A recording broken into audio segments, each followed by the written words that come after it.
Então, as palavras-chave do nosso encontro aqui vai ser sobre falar um pouquinho sobre injeção, projeto, produto, tendência, sopro, conceitos, processos, trabalho, mercado de trabalho, né?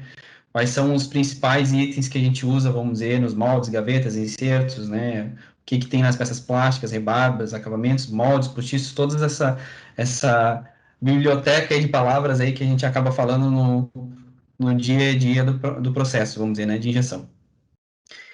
Então, reapresentando quem sou eu, né, um pouquinho, eu sou o esposo da Marina, né, sou o pai pet da Malu, que às vezes vocês podem ver um cão aparecendo aí pela nossa conversa aqui. Sou guitarrista nas horas vagas, também tenho uma guitarrinha no fundo, e sou designer projetista sênior hoje na Soprano, tá?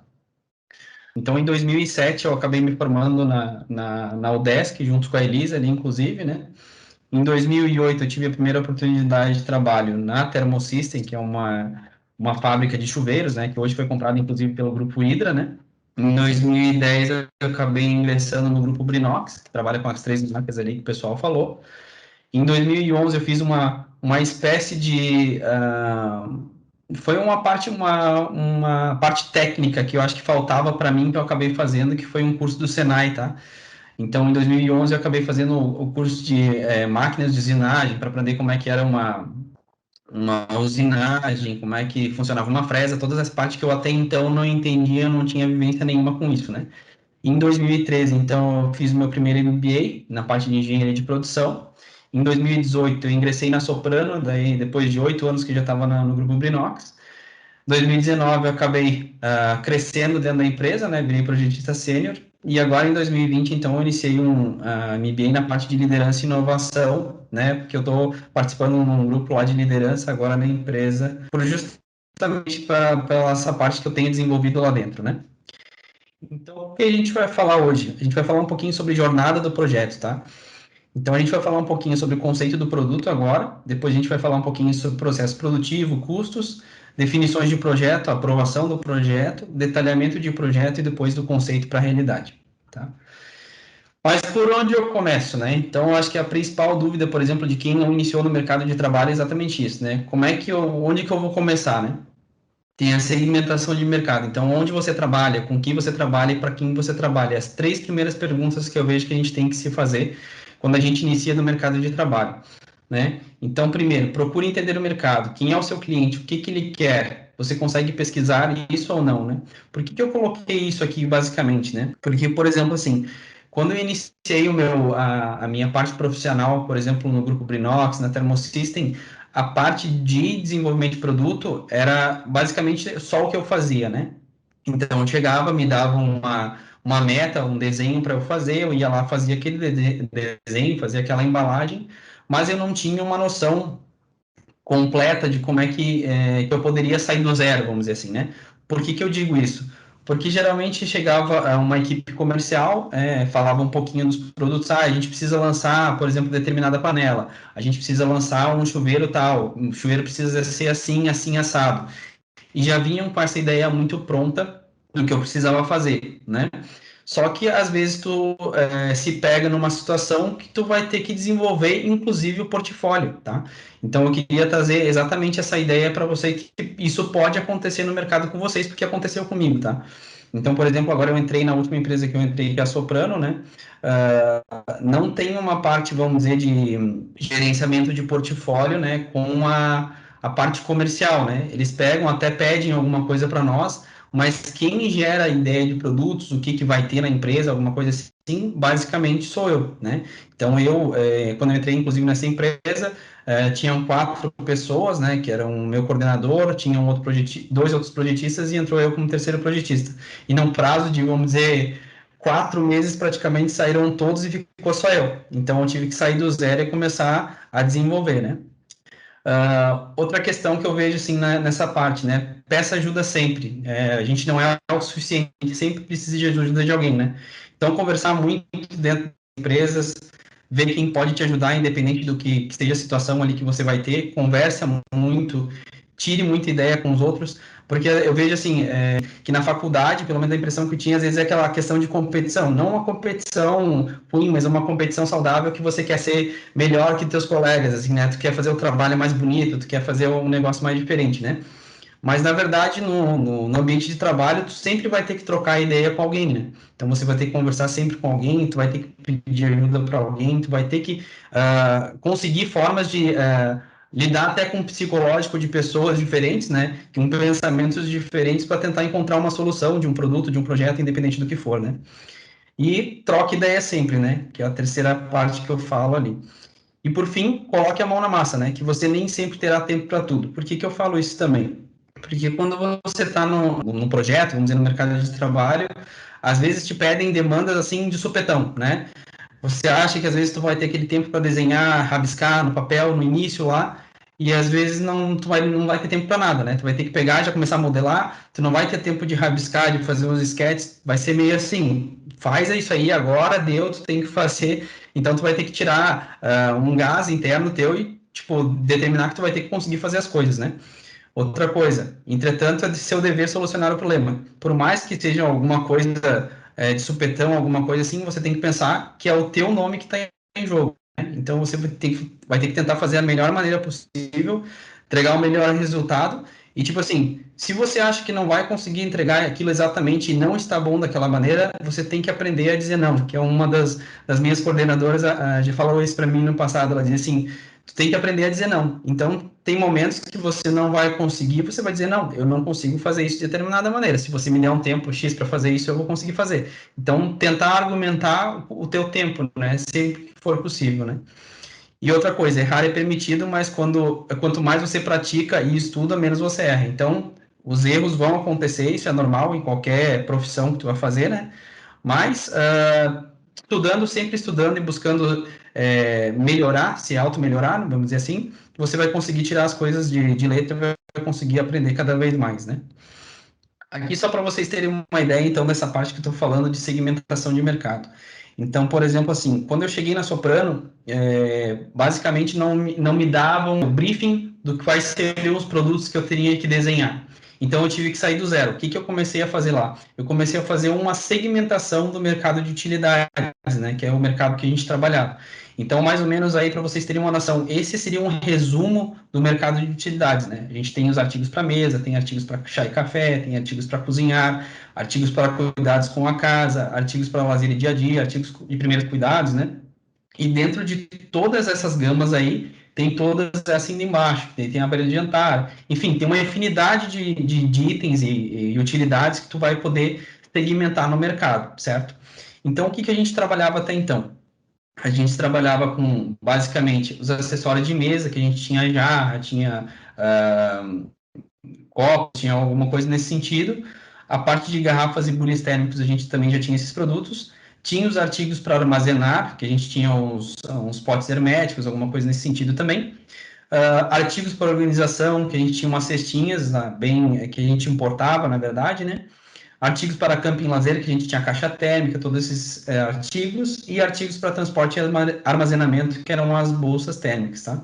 Então, o que, que a gente começou a olhar? Que a gente estava com produtos muito sazonais. A gente atendia principalmente a parte do inverno e verão, né? Sempre com caixa térmica ou garrafa ou caixa térmica. Então, a gente resolveu analisar o ambiente ali que a gente estava investindo, vamos dizer assim, e onde a gente poderia começar a agregar itens para esse portfólio. Porque o que, que eu analiso hoje até como designer, mas também como estrutura de uma empresa. Quando tu começa a olhar um portfólio e tu vai oferecer para um cliente alguma coisa de produto, o teu cliente sempre vai te perguntar, tá, tu tem determinada área de produtos aí, o que, que mais tu tem para oferecer? E às vezes, quando a pessoa do comercial está lá na frente entregando esses produtos, ela vai dizer assim: bah, eu não tenho determinado segmento de produtos para te oferecer. Então a gente tem que ampliar esse mix de produtos, né? E justamente foi nesse intuito que a gente começou a desenvolver toda essa segmentação. Então, no ano passado, a gente pegou e lançou praticamente 4 linhas novas ali, que é que era para esse segmento, para a gente justamente sair dessa sazonalidade de produtos, né? Que era a parte de térmicos e caixas térmicas.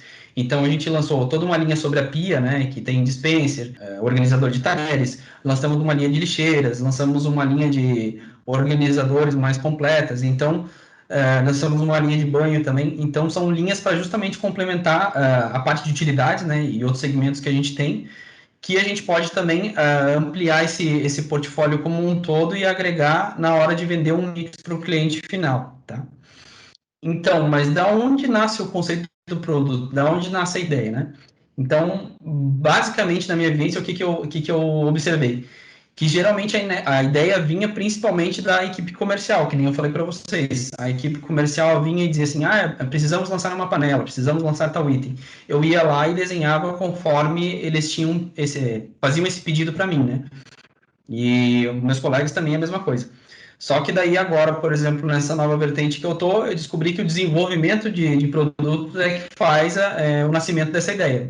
Vai de uma pesquisa nossa de tentar justamente gerenciar esse portfólio, né? E da onde qual é a segunda etapa, vamos dizer assim, né? A gente passa por uma etapa de pesquisas e tendências, né? Que geralmente a gente vai para feiras fora do país, né? A gente vai para Canton Fair, por exemplo, que é uma feira muito grande que tem na China, para a gente encontrar produtos que a gente possa importar pronto, ou tu vai ir numa feira, por exemplo, ambiente, que é na Alemanha, que traz muita tendência de novidades de produtos, né? Tudo que acontece, vamos dizer, no mundo de utilidades, né, acontece nessa feira, por exemplo, no ambiente, tem a feira de Chicago também. E outra coisa que a gente pesquisa bastante dentro das empresas é justamente a WGSN, que é um centro de pesquisas em Londres que traz sempre novidades, né, do que tem de novidade em qualquer ramo, vamos dizer, qualquer segmento do que for. Então, por exemplo, eles pesquisam que, por exemplo, uma tendência para esse ano vai ser o consumo de sorvete artesanal. Então, eles trazem vários insights, né, milhares de insights para determinados segmentos, né, e tu vai pesquisando dentro dessa plataforma, né, para conseguir atingir, vamos dizer, teus objetivos dentro da empresa, né. Então, o terceiro passo, eu vejo que é a observação do mercado. Então, pesquisas, inteligência de mercado, tu vai fazer uma análise dos teus concorrentes, onde que eles estão, onde que tu pode entrar, né, em determinadas partes disso aí. A quarta etapa seria o trabalho em equipe, então você vai ter que trabalhar a parte de design, vai ter que trabalhar com marketing, que vai fazer toda a parte de divulgação.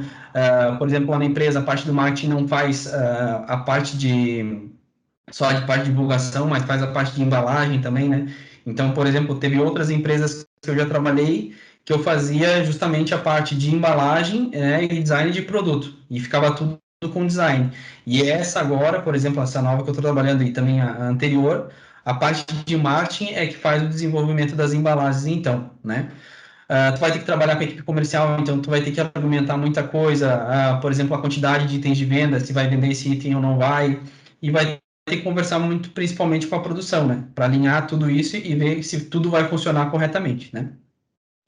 Uma quinta etapa seria, então, conceituando ideias. Então, a gente tem, pode ser através de sketches que tu vai mostrar, pode ser através de mockups, desenho 3D, protótipos. Então, tudo depende de qual é a melhor maneira que tu consegue mostrar. Por que que eu digo é a melhor maneira que tu consegue mostrar?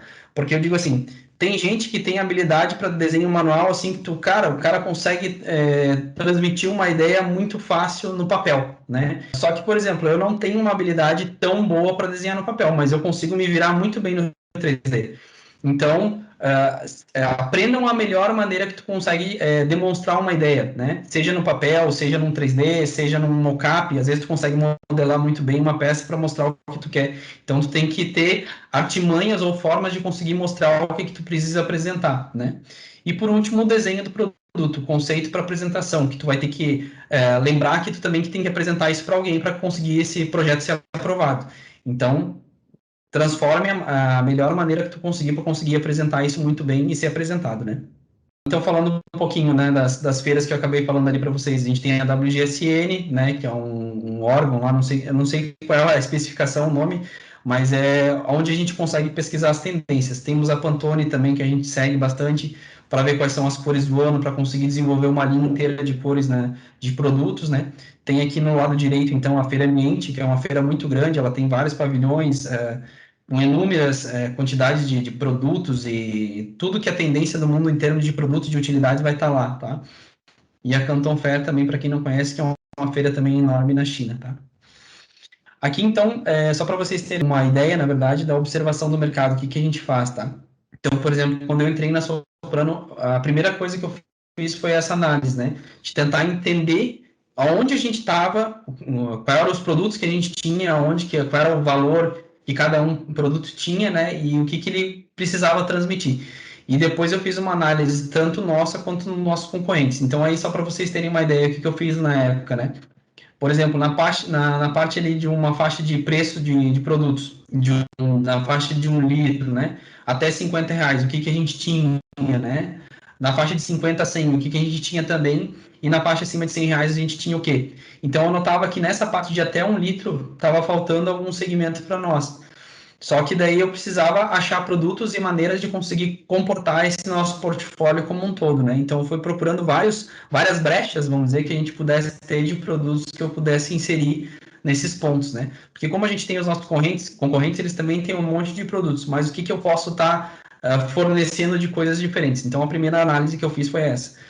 E aqui, só para vocês terem uma ideia, né? O que, que é o que eu falo acima dos R$ 100? Quando o cara está comprando acima dos R$ 100, ele está fazendo um investimento, né? Ele já está pagando um valor muito acima do que, teoricamente, ele está esperando pagar, né? Então, ele está fazendo um investimento, o produto tem que ser muito bom, o produto tem que ser top, ele tem que atender as expectativas do cliente, né? Por exemplo, de 50 a R$ 100, são produtos que agregam valor. Então, eu estou disposto a pagar um pouco mais, talvez não tanto, mas ele já tem que me entregar algum valor a mais, né? E embaixo eu preciso que ele entregue principalmente especificações básicas, né? Então, eu preciso principalmente de preço. Eu quero pagar preço, mas, né, não pode ser algo que fuja do meu orçamento. Aqui foi a análise que eu fiz também na época de todas as garrafas, eu fiz de todos os itens da linha, né? Mas só para vocês terem uma ideia, então eu fiz essa análise para ter uma visão do todo, né? O que, que seria, o que, que a gente tem em cada segmento de mercado, para eu conseguir fazer a análise e conseguir trazer a ideia de produtos novos. Aqui, partindo para aquela parte de conceituação de ideias, né, que eu falei para vocês. Então, às vezes a gente traz as ideias do papel, às vezes vai para um mockup. Então, por exemplo, aí tem umas fotos de dois produtos específicos lá que a gente já desenvolveu, né? Então, aqui, por exemplo, do lado esquerdo, a gente tem uma lixeira aqui com um porta-sacolas, né? Então, o pessoal praticamente hoje ou utiliza uma sacolinha dentro da lixeira, e daí eu comecei a observar que a gente poderia ter um porta-sacolinhas, né? A gente poder botar ou o saquinho de lixo ali atrás, ou aqueles saquinhos de supermercado que a gente utiliza, deixar todos ali atrás, para a gente conseguir utilizar na hora que a gente vai utilizar, porque senão tu tem um porta-saco, um lugar completamente diferente, tu vai ter que ir lá pegar e colocar dentro da lixeira. Então a gente fez na época um mock-up para ver os tamanhos, né, quais eram os tamanhos dos nossos concorrentes, conseguir medir o tamanho da tampa, ver se estava bom. Então a gente fez várias ideias até chegar a um tamanho ideal, né? Tudo isso na parte de conceituação antes de apresentar o produto, né? E aí do lado direito a gente já tem uma ideia de um protótipo mesmo que a gente fez, porque o que foi basicamente esse projeto? A gente apresentou ele depois, né? Mas a gente tinha a primeira ideia de como seria. Então, o que a gente tinha no passado na Soprano? A gente tinha os potes de herméticos de 3 tamanhos, né? 1 litro, 1,6 e 2,1. E a gente já teve uma tampa no passado que funcionava muito bem. Só que a gente queria introduzir um produto um pouquinho diferente, né? Porque esse produto já tinha saído de linha, mas a gente não sabia por que não tinha dado certo. Então a gente pegou e fez esse primeiro ensaio, né, com um protótipo e mostrou para o pessoal, principalmente do comercial, para ver a questão de força que o pessoal tinha que empregar na hora de abrir o pote. Porque eles falavam que o pote antigo era muito ruim e ficava muito duro, né, na hora de tu manusear. Então a gente pegou e acabou fazendo um protótipo para sentir até com eles, é isso aqui mais ou menos que vocês querem, né? Isso aqui seria legal. Então depois que a gente fez essa parte dessa tentativa com eles, é que a gente resolveu trazer o projeto realmente para a nossa reunião de portfólio ali, né? Que a gente apresentou ele para validar ele depois também. Aí, por exemplo, só para vocês terem uma noção da primeira apresentação que a gente fez. Então, a gente trouxe duas alternativas de potes, né? Uma com uma tampa em caixa em polietileno de baixa densidade, né? Que ele é mais molinho. Ele não precisaria de uma vedação, mas só para a gente ter uma ideia de como funcionaria. E a gente trouxe um modelo similar ao pot cook, que era um pote que a gente tinha no passado também, para a gente ver se funcionaria bem. Então, passando para a parte de conceito, processo e custos, né? Então, para quem é, onde será utilizado? É um homem, uma mulher? Aqui a gente fala bastante de personas, né? Que às vezes a gente apresenta essas pessoas fictícias, né? Mas que são baseadas em pessoas reais, né? Então a gente faz algumas pesquisas, mas na hora de apresentar a gente apresenta elas como pessoas, né?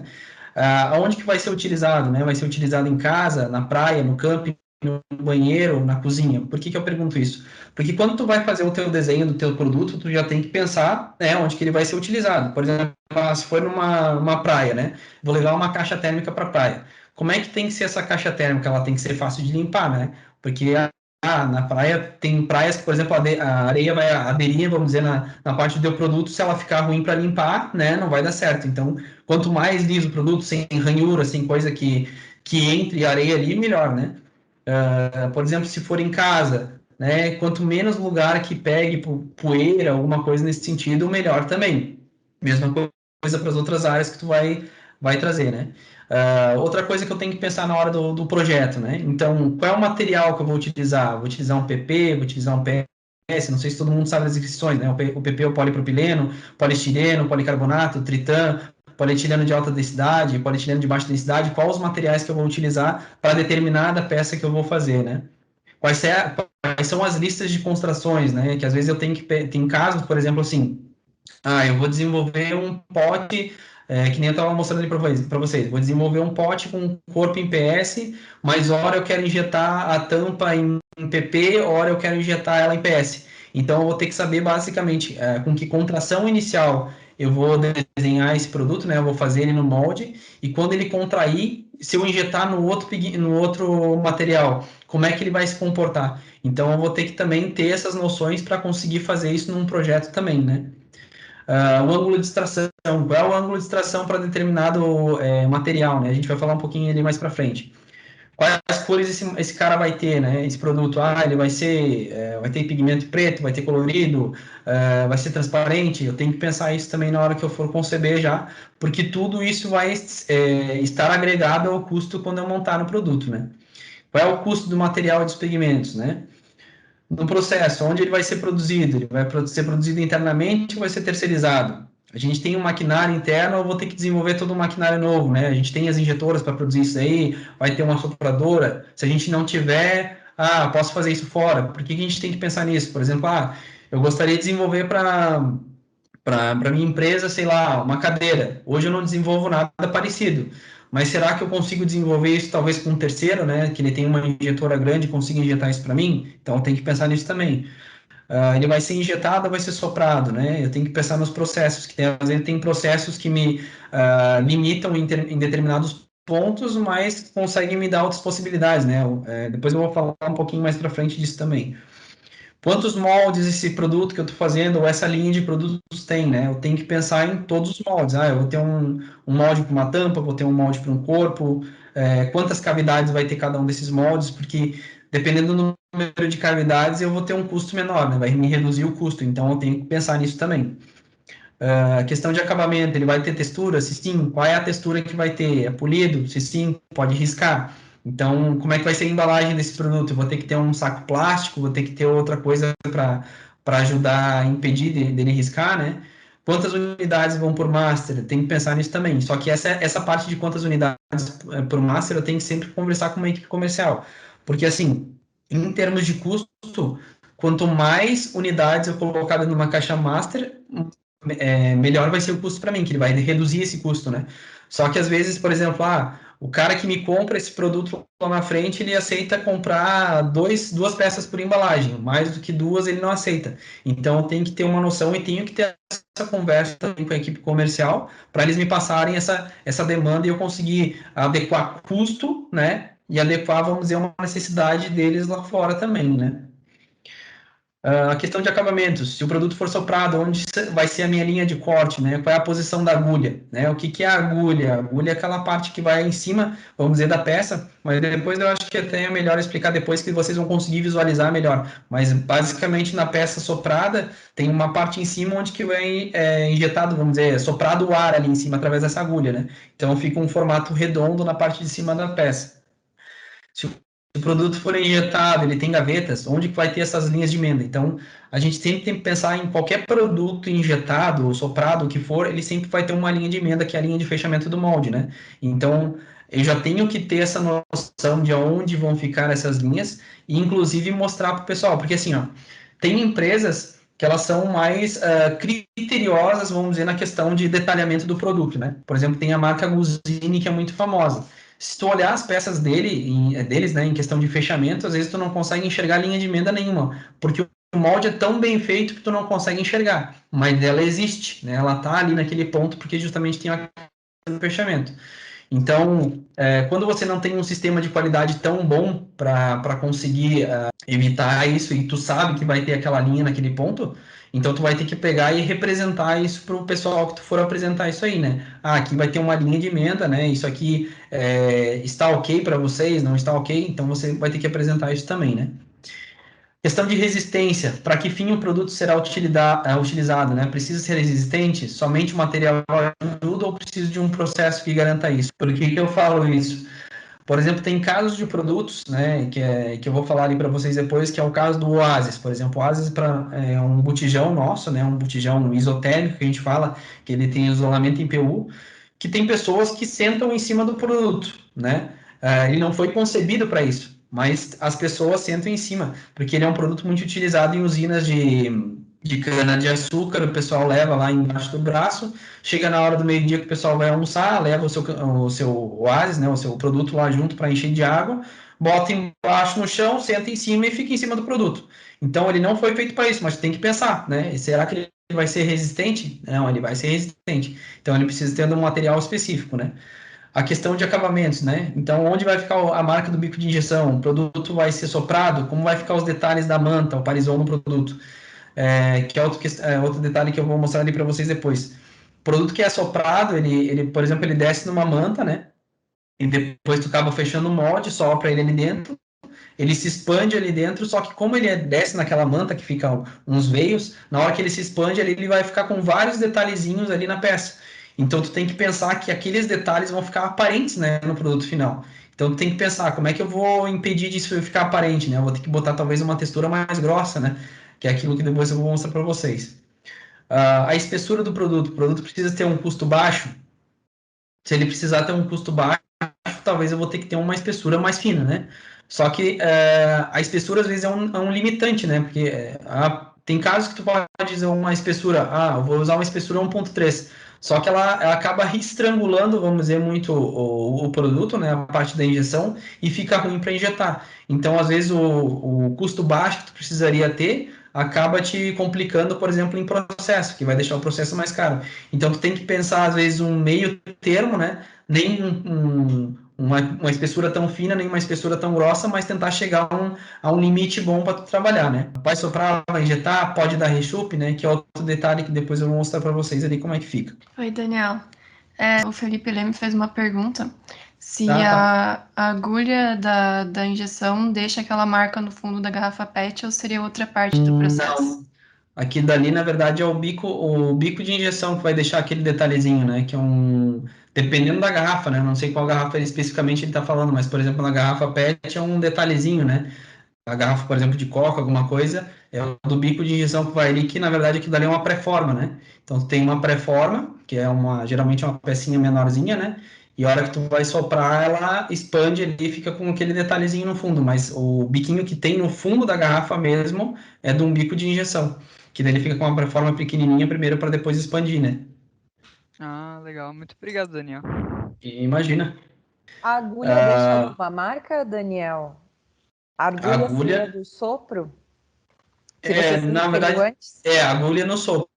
É porque Aham. assim, ó, o que acontece? Quando ela vai introduzir a agulha, ela fica por cima do produto. Tem uma agulha que ela justamente ela faz esse sopro do ar, né? Então ela vai entrar por dentro do molde ali e vai soprar isso aí, ele vai expandir a parte plástica, vai expandir nas paredes do molde, né? Então essa agulha é um Perfeito. detalhezinho que vai entrar ali. Então, para quem será utilizado, né? E só para vocês terem uma noção, então, isso é um projeto que a gente fez interno na empresa.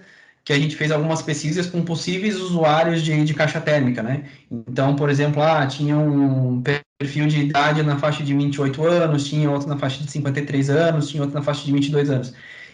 Então, a gente criou perfis, né, baseados nessas pesquisas que a gente fez para generalizar, vamos dizer, essas pessoas que compravam determinado produto.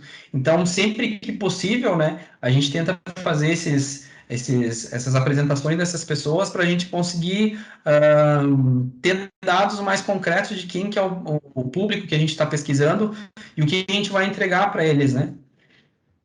Aqui falando um pouquinho de materiais e pigmentos, né? Então, qual é o material que eu vou injetar? Dependendo do material que eu for injetar, eu tenho que pensar, então, na questão de contração do molde, né? O que é isso aqui? Por exemplo, eu estou fazendo o desenho de determinado item, vou fazer, sei lá, uma tampa de uma lixeira, né? Quando eu for entregar esse desenho, existem casos diferentes assim, ó. Por que eu estou colocando isso aqui? Porque, assim, determinadas empresas, tu vai ter matrizaria interna, né, que tu vai fazer o teu desenho, tu já vai colocar a contração no teu desenho e deixar o desenho pronto para a pessoa que for fazer o projeto desse molde. E tem casos, por exemplo, do jeito que eu trabalho hoje, que eu só faço o desenho do produto, já entrego ele pronto e o cara coloca a contração lá onde ele for desenvolver o projeto externo, tá?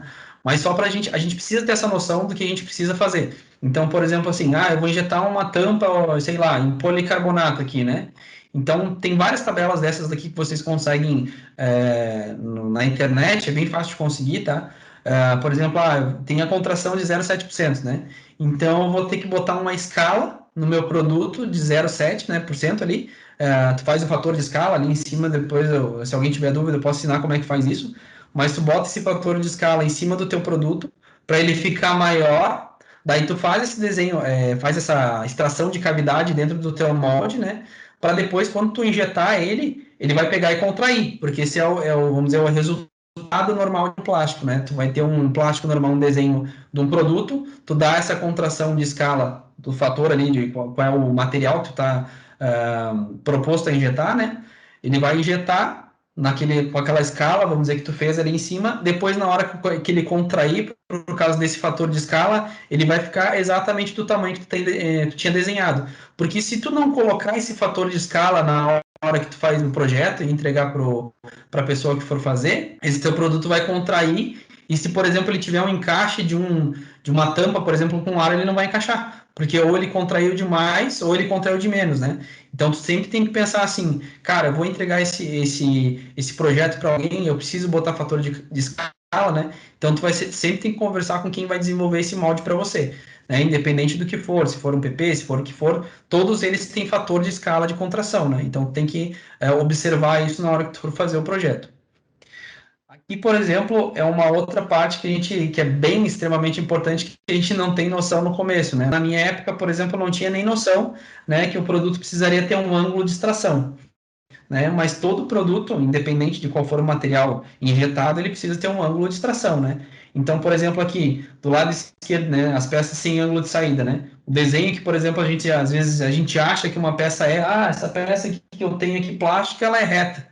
Não é reta, ela sempre vai ter um ângulo de saída, tá? Por mais mínimo que seja, às vezes o cara vai botar um ângulo de 0,25 graus ali do lado, que vai parecer que não é nada, mas ela sempre vai ter um ângulozinho. E dependendo do material, eu preciso ter mais ângulo, né? Então, por exemplo, aqui, o ABS, né? Qual é o ângulo de saída recomendado? É de 1 a 2 graus. O poliestireno, de 1 a 1,5. O SAN, de 1,5 a 2. O PP, de 0,5 a 1,5. Então, isso aqui, por que eles botam essas variações aqui também de ângulo de saída, tá? Porque o que acontece? Tem peças que são maiores na altura, né? Então, por exemplo, se eu for extrair um corpo de uma lixeira, o corpo da minha lixeira às vezes tem, sei lá, uma altura de 300 milímetros, né? Ela é alta pra caramba.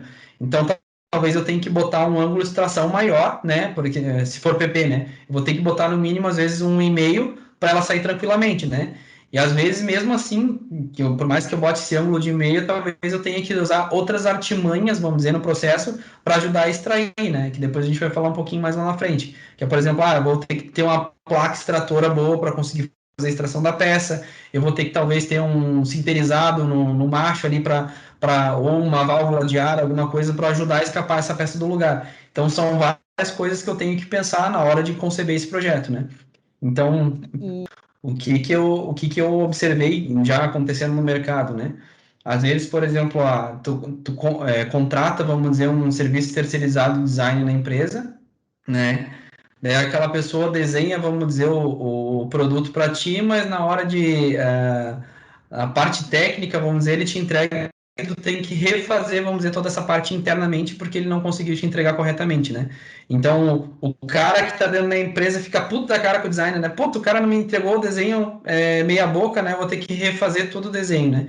Então, é extremamente importante, né? A gente conseguir saber isso aí, ter essa noção, né? E conseguir fazer o desenho o mais correto possível, né? Às vezes tu pensa, concebe o desenho de uma certa forma ali e ele não vai funcionar daquela maneira, né? Então tu tem que tentar entender como é que é o funcionamento dele e fazer da melhor forma que fique possível para ti, enquanto designer, né? De chegar aquela forma estética que te agrade, né? Mas também que seja funcional, né? Que ele vai extrair de um molde que vai funcionar. Até uma vez eu fui numa entrevista numa empresa e daí eu falei pro cara, ele me perguntou o que eu estava fazendo, né? Eu falei para ele que eu tinha intuito até de fazer engenharia mecânica mais para frente, né? Para tentar entender como é que tudo funcionava, né? Que na época que eu comecei a fazer faculdade, eu pensava mais de uma maneira, vamos dizer. Depois que eu comecei a trabalhar, eu comecei a pensar de outra forma. Eu falei, eu gostaria de saber de outras coisas de forma diferente, né? Talvez na engenharia mecânica me ajude nessa forma, ou cursos que me possibilitem saber isso daí, né? E daí ele falou para assim, não, tu não precisa saber, tu pode desenhar 10 formas diferentes aqui e uma delas vai funcionar. Daí, tipo, são formas de pensar, né? Eu discordo dele, eu disse, se eu souber uma maneira que vá funcionar e eu consiga agregar esse diferencial na hora de estar fazendo o produto, com certeza vai ser melhor para mim, enquanto designer, né? E enquanto a empresa que eu estou entregando esse serviço. Porque vocês vão entregar esse serviço, vamos dizer, para uma empresa, né? Independente de quem seja, né? O teu cliente, se tu trabalhar no escritório de design, né? Tu vai desenvolver um determinado produto, mas essa empresa de design, vamos dizer, ela vai estar desenvolvendo para alguém, para uma empresa, né?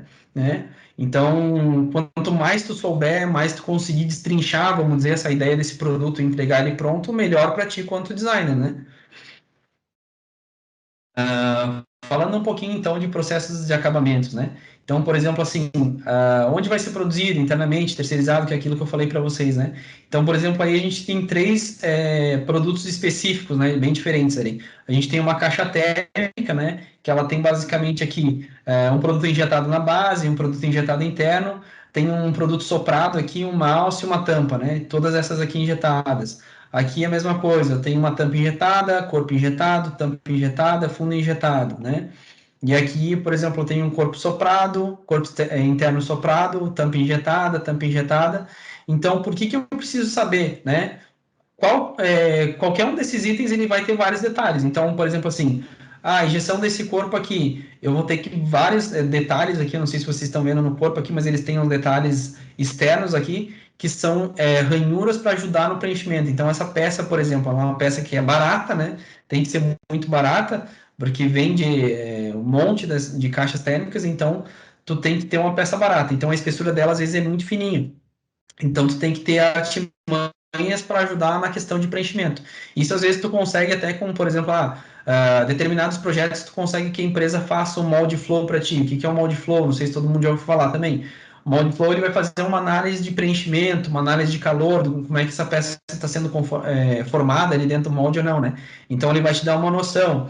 Então, às vezes, por exemplo, ele vai identificar nesse molde flow que eu tenho que pegar e desenhar essa peça, às vezes, um pouquinho torta, porque toda peça, né, injetada, independente do qual peça for, às vezes ela sofre deformações, dependendo da geometria da peça, do jeito que ela for, né, e ela vai sofrer alguma deformação. Então, como é que eu posso evitar essa deformação? Então, através desses meios, vamos dizer que pode ser um molde flow, eu posso ter uma noção que eu vou ter que, né, curvar um pouquinho, talvez, a peça para fora, para a hora que ela pegar e contrair, vamos dizer, ela vai contrair aquela parte para dentro e ficar reta da maneira que eu estou pensando.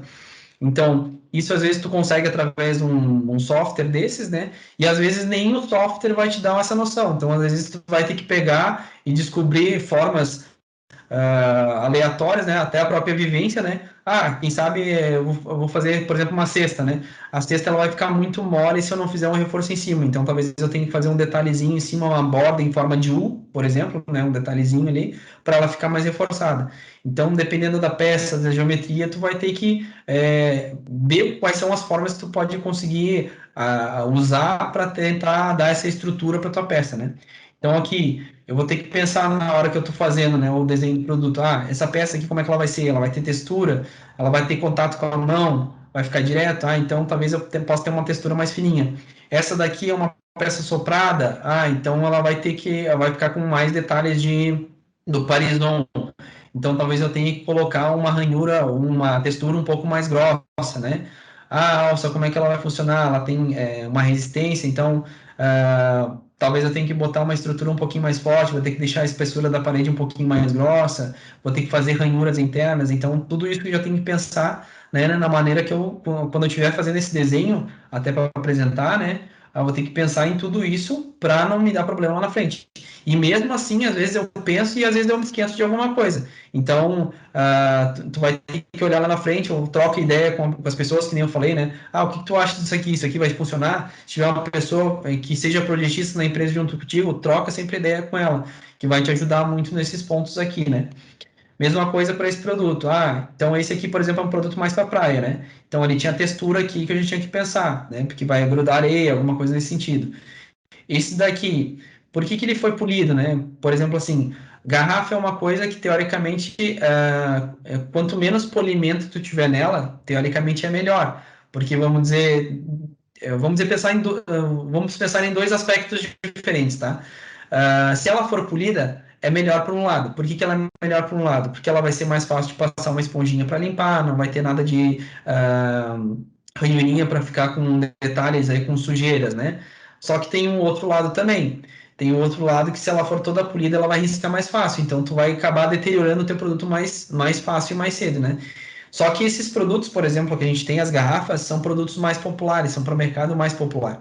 Então, por exemplo, se tu falar para um cliente teu do Nordeste, por exemplo, ele vai dizer assim, cara, eu quero um produto bem polido, quanto mais brilhoso, mais colorido, melhor, né? Agora tu vai falar com um cliente aqui do Sul, ele vai te dizer assim, não, eu não quero esse produto aí brilhante, eu quero ele mais disfarçadinho, né? Que não fique chamando a atenção, que não risque, né? Então, as preocupações, né, que determinados clientes vão ter, vai depender muito também de regiões, né? Então, isso influencia diretamente no teu desenho. Às vezes, tu tem que fazer pesquisas para entender isso aí. Mas, por exemplo, assim, numa garrafa, né, e ainda mais no Brasil, por exemplo, assim, a gente tem regiões muito diferentes que são praticamente países diferentes, né, aqui dentro no mesmo mapa, né? Então, tu tem que atender necessidades completamente diferentes dependendo de região. Só que daí o que tu vai ter que pensar? Para quem eu vendo mais, né? Então, eu vendo mais para determinada região. Então, talvez esse produto tenha que ser desse tipo, né? Tem que ser polido. Eu vendo mais para determinada outra região. Então, talvez ele tenha que ser texturizado. Então, tu sempre tem que pensar, né? De acordo com cada produto que tu for fazer, tu tem que sempre fazer essas perguntas aí, que pode ser através de pesquisa, pode ser através de conversa com outras pessoas, mas sempre vai ter que tentar incluir o máximo de informações possíveis, né?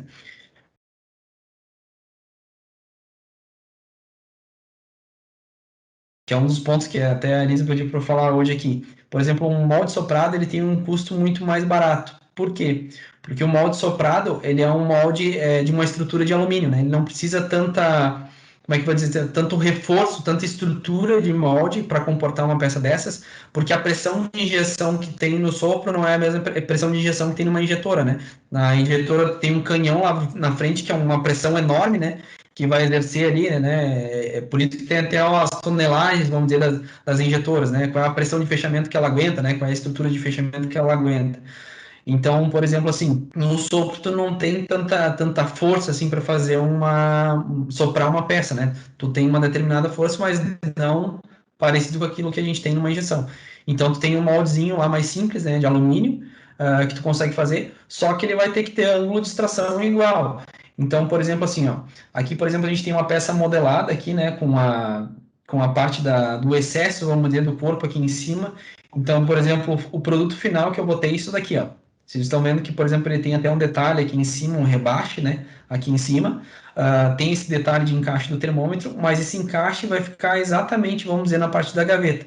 Então, por exemplo, assim, esse molde são duas gavetas, né? Vamos dizer, dois fechamentos que vão se encontrar exatamente nesse meio aqui, onde está esse amarelinho e esse azul, né? Então, tudo que sai para a esquerda aqui é um determinado ângulo, né? Um ângulo de saída que ele vai ter que ter aqui. Agora, não me lembro aqui, mas tem partes diferentes, né? Tem aqui, por exemplo, em cima tem um ângulo superior mais forte, né? E aqui tem um ângulozinho mais leve. Mas toda parte aqui da caixa tem sempre um ângulo. E para o outro lado a mesma coisa.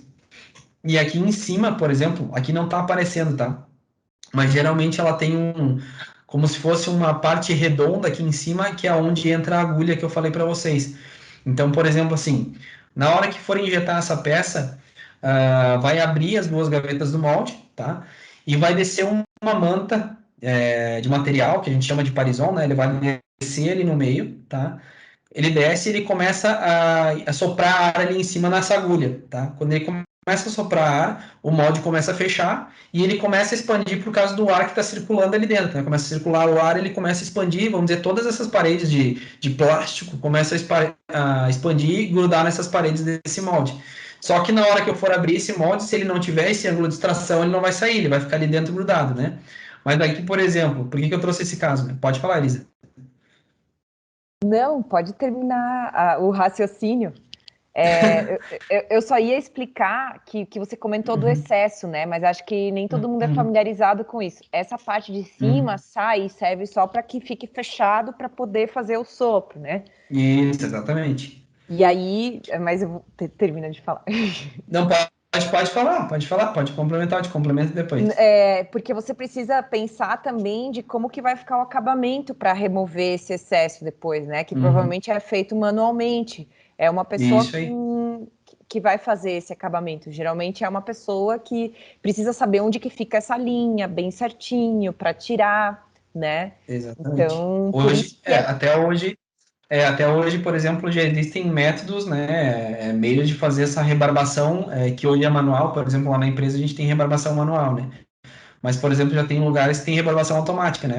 Tem todo um dispositivo que é automático, né? Que daí tu vai botar a peça lá dentro, ela consegue botar um estilete, como se fosse um estilete ali, né? Uma lâmina, né? Que ela vai fazer toda essa rebarbação ali automaticamente, né? Então já tem sistemas mais novos, né? Bem mais modernos que já fazem esse sistema aí bem criterioso, vamos dizer assim, né? Então, só te complementando também com relação ao espaço, né, que eu vou ter que fazer a rebarbação. Então, por exemplo, aqui no desenho, eu tenho que fazer, por exemplo, como se fosse um Vzinho dentro desse meio aqui, ó, que é onde que ele está aparecendo um pouquinho vermelho, que vocês até podem notar que, por exemplo, essa partezinha aqui, ó, ela está negativa, né? Só que eu preciso desse detalhe aqui, assim, para fazer o encaixe da caixa que a gente tem hoje. Então, por mais que ele seja negativo, como ela é uma peça de sopro, a hora que a peça vai abrir, ela vai acabar grudando de um lado, mas ela vai acabar cedendo do outro e a peça cai. Por isso que eu preciso até ajudar, vamos dizer, a peça de certa maneira, né? Botar ângulos que facilitem justamente a extração em outros pontos, porque como ela vai pegar nesse ponto aqui, ela vai ficar negativo, então eu tenho que facilitar em outras posições, né? E isso vai acontecer em várias peças que vocês vão ver, tá? Ao longo da jornada de vocês, ao longo do conhecimento que vocês forem aí na parte de fábrica ou que vocês trabalharem com produto, vocês vão ver que tem casos que existem, né? Que eu tenho peças que têm pontos negativos, né? Só que assim, tudo vai depender do processo, né? Por exemplo, no processo de sopro, tem pontos aí que eu só consigo fazer e remover, né? Que eu consigo ajustar, porque justamente é um sopro, então o molde, a maneira que a peça é construída me dá essa maleabilidade de trabalhar com a peça, né? E tem peças, por exemplo, em gestão, que eu não tenho tanta facilidade para utilizar uma questão de uma extração forçada. Existe, mas talvez eu tenha que seguir certas regras, vamos dizer assim, né? Por exemplo, extração forçada num molde. Pelo que eu lembro ali, o que tu pode usar é 3 décimos, por exemplo, de um negativo, dependendo do que for, né? Segundo a regra, tá? Segundo a regra que a gente conhece pelos livros ali. tu pode usar até 3/10 de um detalhe ali negativo para fazer uma extração, né? Por exemplo, pode ser um encaixezinho, por exemplo, de uma tampa, né? Que tu vai ter que clicar e fazer aquele clique funcional daquela tampa para não sair dali de dentro. Então, esses pedaços aqui da ponta, eles vão ser 3/10 negativos aqui, 3/10 negativos aqui, né? Para tu conseguir depois extrair com um machinho. Só que tudo isso aí vai ser com determinado detalhe. Tu vai ter que ler a teoria, né? Por exemplo, até um livro que até ia indicar para vocês no final aí, que eu até não botei na apresentação, mas é que é muito bom, é o Protec, tá? É o manual do projetista que eles falam. Ele é muito bom porque ele tem todos esses detalhezinhos do que tu precisa colocar, o que tu precisa utilizar. Então, ali é uma biblioteca, assim, um acervo ali sem limites, assim, em termos de conhecimento, né? Falando só mais um pouquinho de sopro aqui. Então, como eu estava falando para vocês, tem todo esse detalhe aqui, por exemplo, de corte, que ele é um Vzinho, né? Que nem eles estavam falando. Depois a pessoa vai ter que fazer todo esse recorte manual, tá? Que depois eu vou mostrar um vídeo para vocês no final. Ele vai fazer esse recorte aqui e todo esse material que está aqui em excesso aqui em cima, tá? Ele vai acabar voltando para o processo, tá? Porque daí eu vou moer esse material e ele vai virar pigmento de novo. Pigmento não, vai virar material ali, um PP, no caso, ou polietileno de alta, polietileno de baixo, o que for, né? Ele vai voltar para o meu processo normalmente para poder injetar novamente, tá? Então, basicamente, no sopro, tu tem uma agulha que vai ali em cima para soprar esse material para os lados, mas tu tem que ter também esse ângulo de injeção, tá?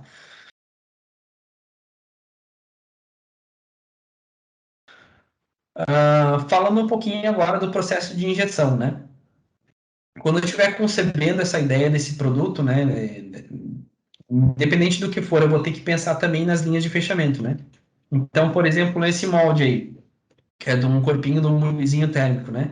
Aqui vocês podem ver na foto, por exemplo, nessa foto que tem na esquerda, justamente isso aqui é uma análise de ângulo de inclinação que a gente faz no software ali, tá? No caso lá, por exemplo, na empresa a gente usa o NX, né? A maioria de vocês, não sei se vocês estão utilizando aí, se é SolidWorks, que foi na minha época da faculdade era SolidWorks.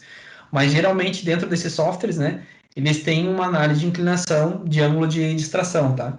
Então, por exemplo, eu botei aqui no bulizinho mais ou menos um ângulo de 0,5, né? E eu faço análise, né, de inclinação dele com relação ao plano central, né? Por que esse plano central?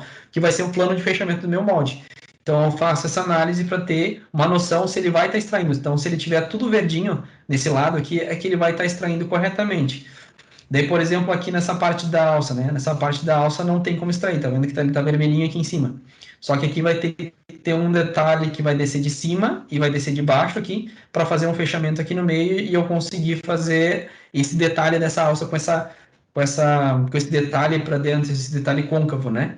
Mas aqui, por exemplo, na peça, vocês já conseguem enxergar também que tem uma linha divisória bem aqui no meio, tá? Que é aquele detalhe que eu falei para vocês. Então, tem uma linha de fechamento no produto, né? Eu tenho que indicar, por exemplo, para quem eu for apresentar que vai existir essa linha de fechamento aqui no meio, né? E vai aparecer esse detalhe. Se tu não tiver, por exemplo, um molde tão bom ou uma injetora tão boa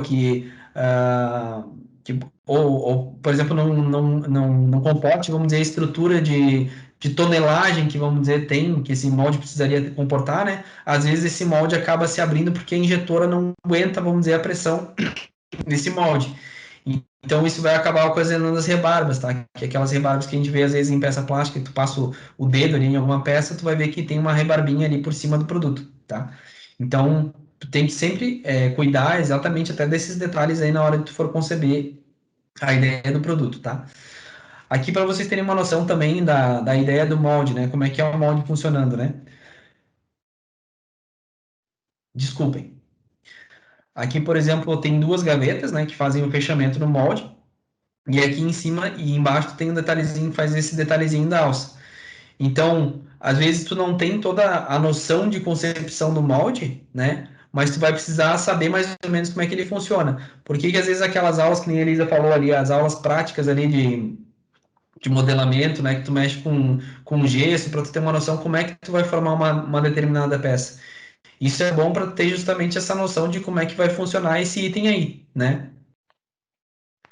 Então, dando continuidade aqui, pessoal, com relação, então, ao que a gente estava falando, né? Qual é o fechamento do molde, né? Onde estão os detalhes que vai aparecer, né? Então, por exemplo, nesse molde aqui, outro detalhe que a gente teve que se preocupar também foi a questão de extração, né?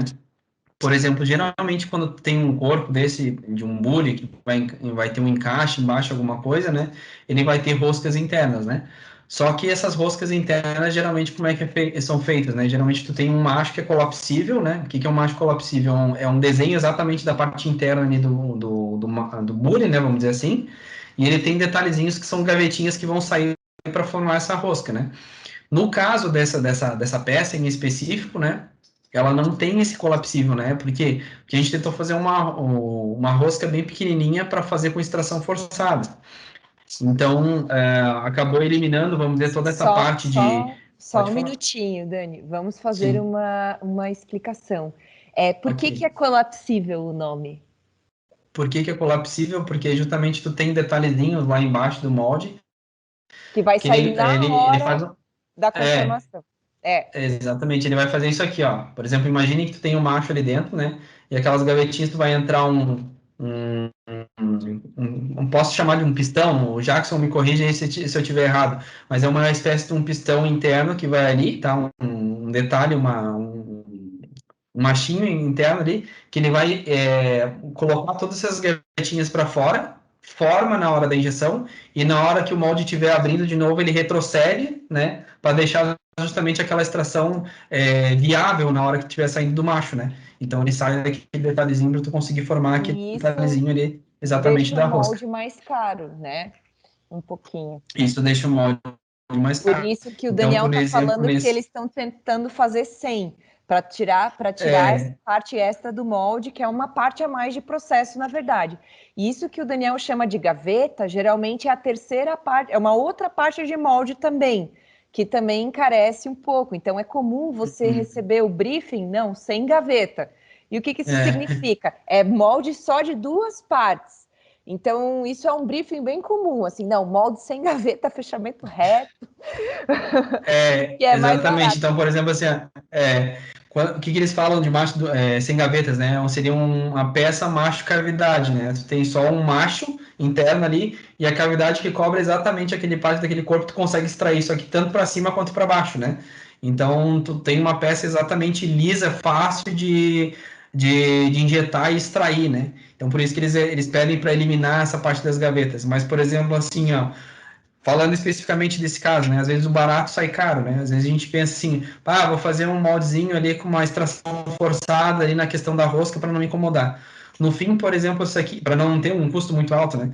Mas no fim, nesse molde aí, por exemplo, do Buliçoneta, a gente acabou se incomodando porque esse fundo aí sempre tinha uma complicação na hora de montagem, né? Então, por exemplo, a gente até determinou que no processo de montagem dele, ele seja montado com um dispositivo que força, vamos dizer, essa rosca contra a primeira montagem, né?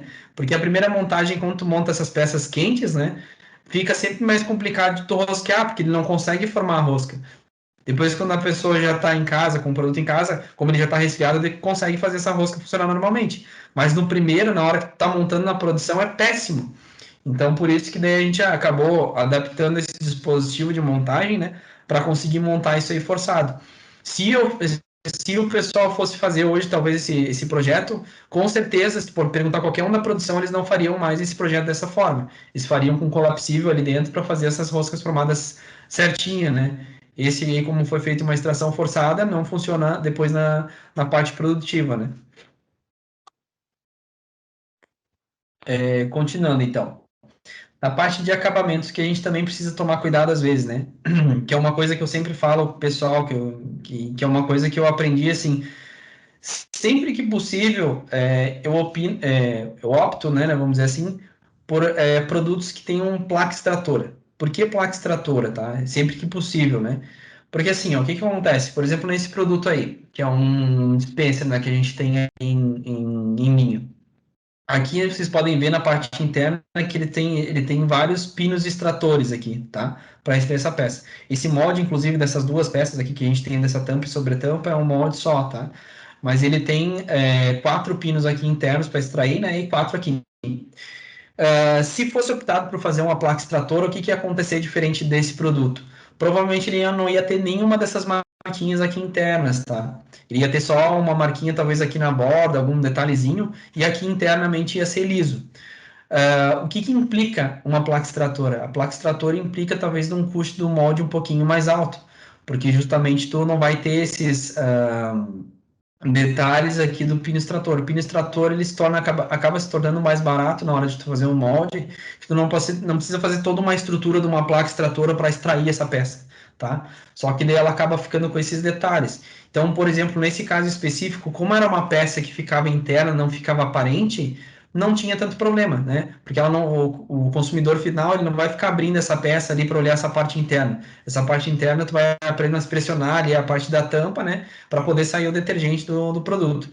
Então não implica tanto, vamos dizer, uma qualidade visual do produto, né? Agora, por exemplo, aqui já é um outro caso. Aqui, por exemplo, foi optado nesse produto por agulha extratora, né, um pino extrator, só que no fim ele fica muito aparente no produto, tá? Então, por exemplo, por diferença de um custo de molde ali que talvez não excederia em 10 mil reais o valor total dos moldes, a gente poderia ter um molde com uma placa extratora, né? Mas foi optado, né? Enfim, na época por fazer desse jeito. E daí ele ficou com esses vários detalhes. Só que daí tu começa a pensar na parte prática, né? Pensa na pessoa que está limpando isso aí depois, né? A pessoa vai ter aquelas ranhurinhas ali que fica sempre enchendo de sujeira. Então, se tu não tiver, isso é melhor, né? Então, por questões de custo, foi decidido fazer assim. Mas são coisas que às vezes tu tem que acatar, né? Dependendo do que for negociado dentro da empresa, né? Se eu como profissional, não gostaria de botar esses detalhes aí. Mas então, às vezes, tu acaba tendo que adotar, né? Aqui, por exemplo, um outro detalhe, né? Aqui nesse daqui da tampa da esquerda. Isso aqui foi feito com uma placa extratora. Então, nota que não tem nenhum detalhe de agulha extratora ou de um pino extrator aqui, porque, né, tá lisinha a peça. Então, quanto mais lisinha a peça para nós, enquanto concepção de estética do produto, né, melhor. Ele não vai ficar com nada, vai ficar bem resolvidinho visualmente, ó, tu não enxerga nada. Agora, quando tu olha para isso aqui, tu já, pô, precisaria ter esses detalhes aqui. E hoje vocês com certeza vão ver diversos produtos aí que vocês têm, né, que na casa de vocês aí que vocês vão acabar enxergando com esses detalhes, porque foi ou uma opção para questão de baratear custo de molde, né? Ou uma outra questão específica, né? Às vezes tem algum detalhe que tu precisa, não, ele não vai conseguir extrair, talvez por uma placa, eu preciso ter essa agulha, né? Então, dependendo do item, às vezes tu precisa disso aí. Mas, sempre que for possível, é o que eu falo. Eu, pro gosto pessoal, eu sempre tento trabalhar com placa extratora, né? Nos projetos que a gente tenta fazer, placa extratora para tu não se incomodar com esse tipo de detalhe, né?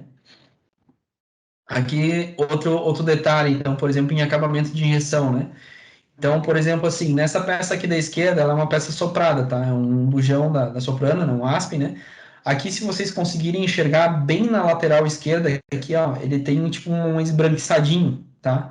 Então, todas essas marcas aqui são as marcas da manta, tá? Porque na hora que ela tá, como é que é? Tá descendo aquela manta, vamos dizer, da parte da sopradora, ela fica com justamente esses detalhes aparentes, né? Porque são ranhuras que saem lá da parte de cima e acabam ficando junto no produto, né?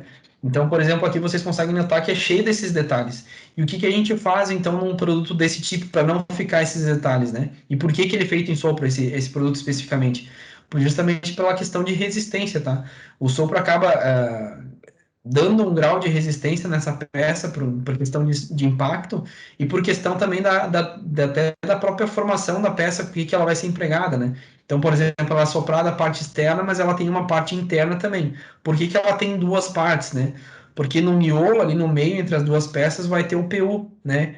Que é o poliuretano para fazer a questão de isolamento térmico. Então, por esse motivo, a gente acaba fazendo essa peça com esse detalhe, vamos dizer assim, né? Só que daí o que eu faço para tentar esconder esses detalhes numa peça soprada? Geralmente eu tenho que usar ranhuras mais grossas. Então aqui bem de perto vocês conseguem visualizar, né? É uma textura mais grossa, desculpa. Então, por exemplo, num produto que é injetado, geralmente tu pode deixar ele polido, pode deixar ele com umas texturinhas bem fininha. Agora, produto soprado, geralmente ele vai ter que ter uma textura bem mais grossa para conseguir esconder, vamos dizer, esses detalhes do sopro, né? Então, por isso a gente faz essas texturas mais grossas. Aqui um outro detalhe para vocês observarem também, por exemplo, isso aqui é uma peça soprada também, né? Ela tem esse detalhe aqui, por exemplo, que é detalhe de fechamento, né? Do molde, vamos dizer, mas ela fica com a ranhura bem evidente, né? Então, por exemplo, isso é um defeito, vamos dizer, do molde que a gente tem corrigido. Vocês podem ver, por exemplo, depois uma peça, se vocês olharem na peça da Soprano aqui, hoje no mercado, ela já vai estar isso aí bem mais resolvido. Mas como ela também tinha a questão de rebarbação manual, que vocês vão ver depois também, isso aqui é tudo rebarbado com estilete, né? Fora a fora. Então você rebarba isso aqui tudo para tirar esse detalhezinho que fica, ele vem na manta, né? Então, por exemplo, aqui, quando tu tá formando essa peça, tá soprando ela, tem uma manta exatamente nesse mesmo formato aqui em cima. E o molde fecha ali em cima, aquela manta continua ali, porque ela desceu, né? Então tu tem que rebarbar tudo isso aqui manualmente para tirar esse excesso, tanto da parte de cima quanto da parte de baixo, que inclusive já tem o encaixe do fundo. Então, por exemplo, no fundo dessa peça, que é ao contrário daquela peça que eu mostrei para vocês anteriormente ali de sopro, ela tem mais um miolinho no meio, tá? Porque justamente eu estou tentando tirar duas peças com a mesma peça soprada. Então, por exemplo, tem o corpo e tem um fundo. E entre essas duas peças, tu vai ter um excesso de material para conseguir formar as duas, né? Porque tem aquela questão de ângulo de encaixe ali, coisa e tal. E ela tem aqueles dois pontos, eu vou ter que cortar esses dois pontos aqui para depois encaixar esse fundo no final, tá? Aqui também tem a questão de resistência que nem eu falei para vocês, né? Então, por exemplo, quando tu for fazer a análise do produto que tu está desenhando, o que eu estou pensando? Qual é o material que eu vou utilizar? Por exemplo, no caso aqui desse sopro, né? Eu utilizei um polietileno de baixa densidade, né? Ou de alta densidade, desculpa, para ficar mais resistente por questão de impacto lá, que eu falei para vocês que é a questão da pessoa sentar em cima. Então, tem todo um detalhamento para esse produto específico. Né, os squeezes que vocês veem bastante no mercado. E esse squeeze, por exemplo, ele é feito de Tritan, né? O Tritan que eles falam, né? Que é a dona da marca Eastman lá, que eles falam que esse é o nome do material correto, né? O Tritan. Ele é muito resistente, né? Então, por exemplo, tu pode passar com um carro em cima, por exemplo, determinados potes de Tritan que ele não vai quebrar, né? Porque ele tem tanta resistência naquele material com relação de impacto que for, que ele é feito exatamente para isso. Mesma coisa, por exemplo, aí nesse copo de liquidificador, né?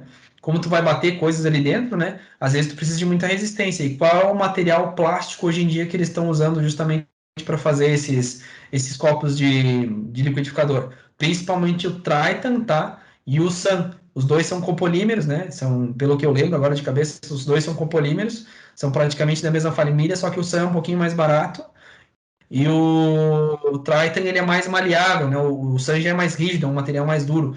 E o Triton é um material mais mole.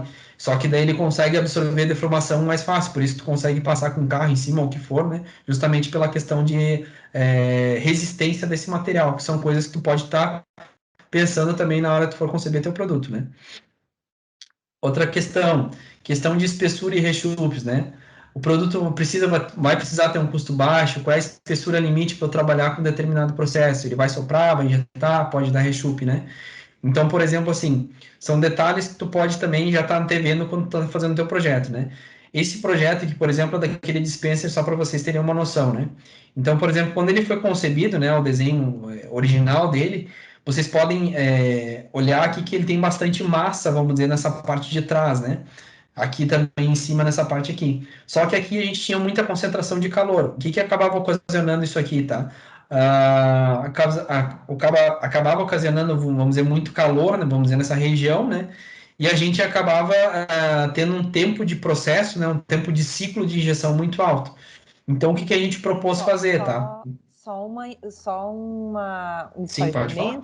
É o calor na hora de produzir a peça, né? Exatamente. Então, o polímero, ele vai aquecido dentro desse molde. Então, o que o Daniel está se referindo não é exatamente o calor que a peça vai ter depois no uso, mas Isso.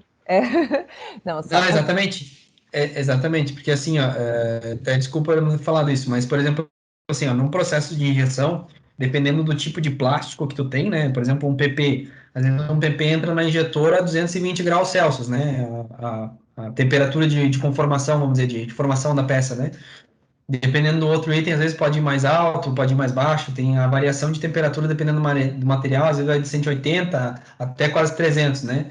Então, por exemplo, no PP que é 220, ele fica com a temperatura muito alta, que nem ele falou, exatamente naquele ponto. Então, por mais que o molde tenha resfriamento, por exemplo, tu tem um canal de refrigeração no molde, né? Então, tu vai passar água fria, vai passar água quente no teu molde ali para ajudar a resfriar essa peça na hora que ela for conformada, tá?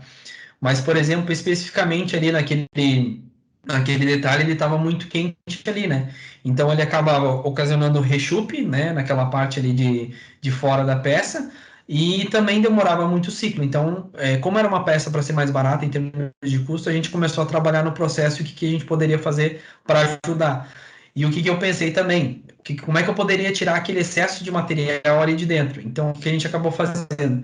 Se vocês verem aqui nessa segundo desenho, tem um detalhe que foi feito aqui, que é como se fosse uma ponta de faca, tá? A gente fala isso aqui, ponta de faca, que é exatamente esse detalhe. Ele não pode ser muito fino também para não ter risco de quebrar, porque vocês imaginem que ele é exatamente como se fosse uma ponta de faca, a gente fala, né? Que ela está entrando dentro da peça, né? E para ela não ficar tão fraca, a gente deixa ela ali com pelo menos uns 2 milímetros, para ela não ficar tão fraca a ponto de, na questão de abre e fecha molde, abre e fecha molde. Imagina que são injetadas um monte dessas peças por dia, né? Então tu abre e fecha o molde, abre e fecha o molde. Chega um ponto ali que aquela ponta, se ela for muito fininha, ela não vai aguentar a questão de pressão de injeção e impacto que ela vai dar ali nesse abre e fecha, que ela acaba quebrando ali. Só que daí a gente fez esse detalhezinho para justamente tentar tirar todo esse material aqui de dentro e deixar ela resfriar mais fácil. Então foi o que aconteceu. A gente tirou, fica um detalhezinho, vamos dizer, uma entrada dentro do produto, né? Quando tu olha por baixo, tu vê aquele detalhe, mas para justamente ajudar a resfriar, né? Por que foi feito isso daqui? Porque esse produto aqui, por mais que ele era para ser um produto mais barato, ele é um produto com um aspecto, como é que eu vou dizer, um aspecto estético um pouquinho melhor. Então a gente deixou uma espessura mais grossa. Então, se vocês olharem a espessura média desse produto, ele é de 2,2 milímetros, mais ou menos a média do produto, né? Mas ele precisaria de ajudar nessa parte de resfriamento, por isso que a gente fez essa alteração. Já nesse caso aqui, por exemplo, de uma garrafa térmica, ela tem uma espessura média aí de 1,3, então ela é bem fininha, né?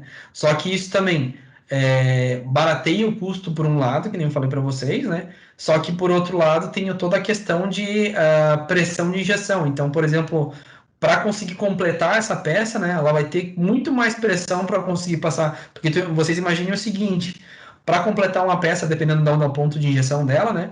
Eu vou ter que passar o plástico passa por todo esse segmento aqui, ó, até chegar aqui no final aqui embaixo. E tu imagina que quanto mais fina essa peça, mais estrangulado vai ficar essa passagem, né? Então, mais difícil vai ser ele conseguir passar por tudo isso aqui até chegar no final para completar a peça, né? Então, às vezes, tu consegue fazer materiais mais finos, tu consegue, mas sempre tem, né, os prós e os contras. Tu vai baratear, talvez, no custo de quantidade de material, mas tu vai encarecer em outro ponto, né? Que é a questão do preenchimento lá do processo, ele vai ter que ficar mais tempo ali para conseguir preencher, tu vai ter que recalcar mais a peça, tu vai ter que usar outras artimanhas dentro do processo de injeção, que até eu não sou o cara mais específico para falar, para conseguir fazer isso daí de maneira correta, né? Aqui um outro detalhe também que eu acho bem legal falar para quem não conhece. Então, por exemplo, aqui, numa peça, quando tu fazendo uma peça injetada, né? Por exemplo, aqui vamos dizer que tu tenha 2 milímetros de espessura numa peça.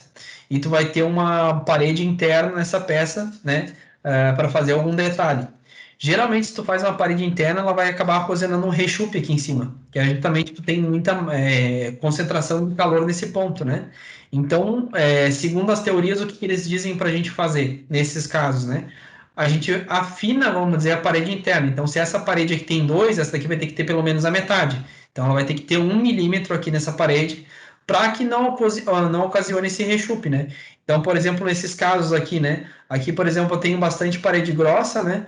E eu tenho uma parede que é metade dessa espessura aqui. Então, provavelmente aqui fora eu não vou ter tanto rechupe, né?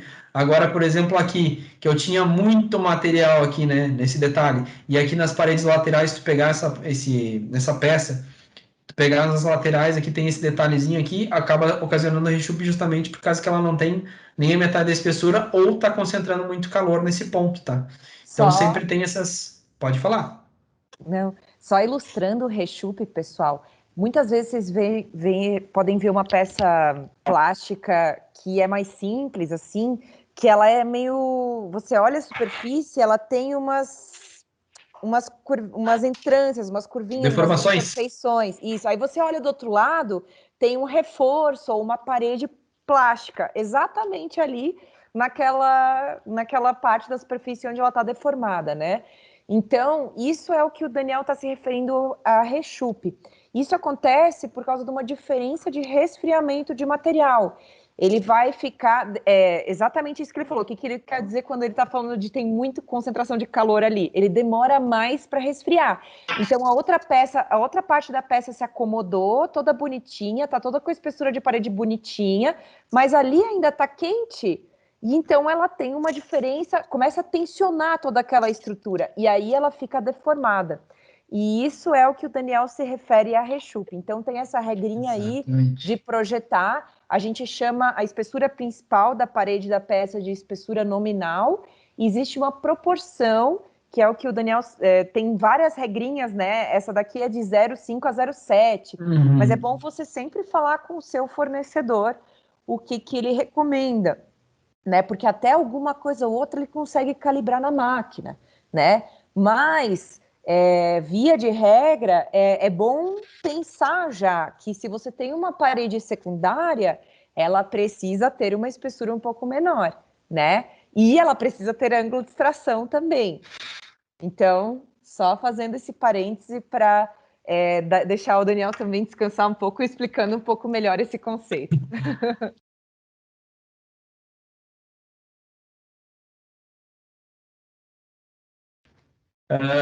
Falando então a parte de definições de projeto e aprovação, tá?